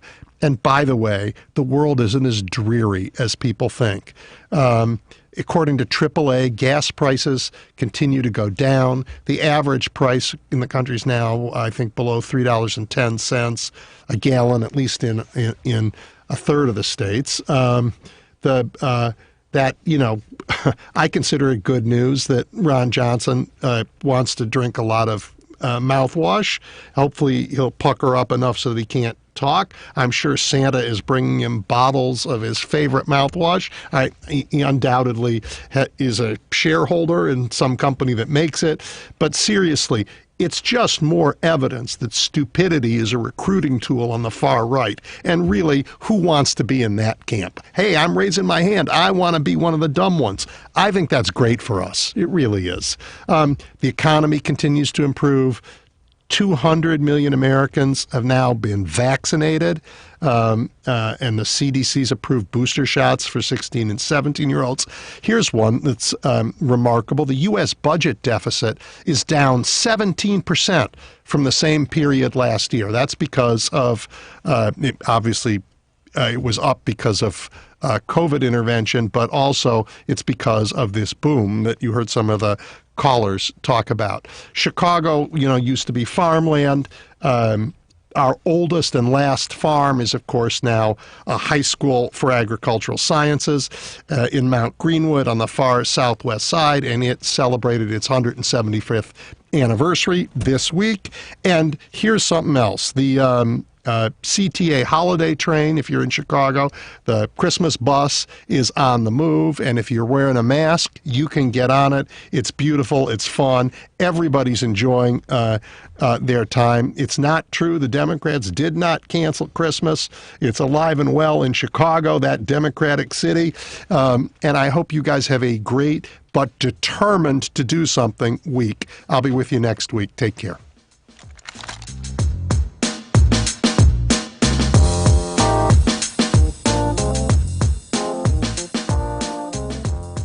Want to learn a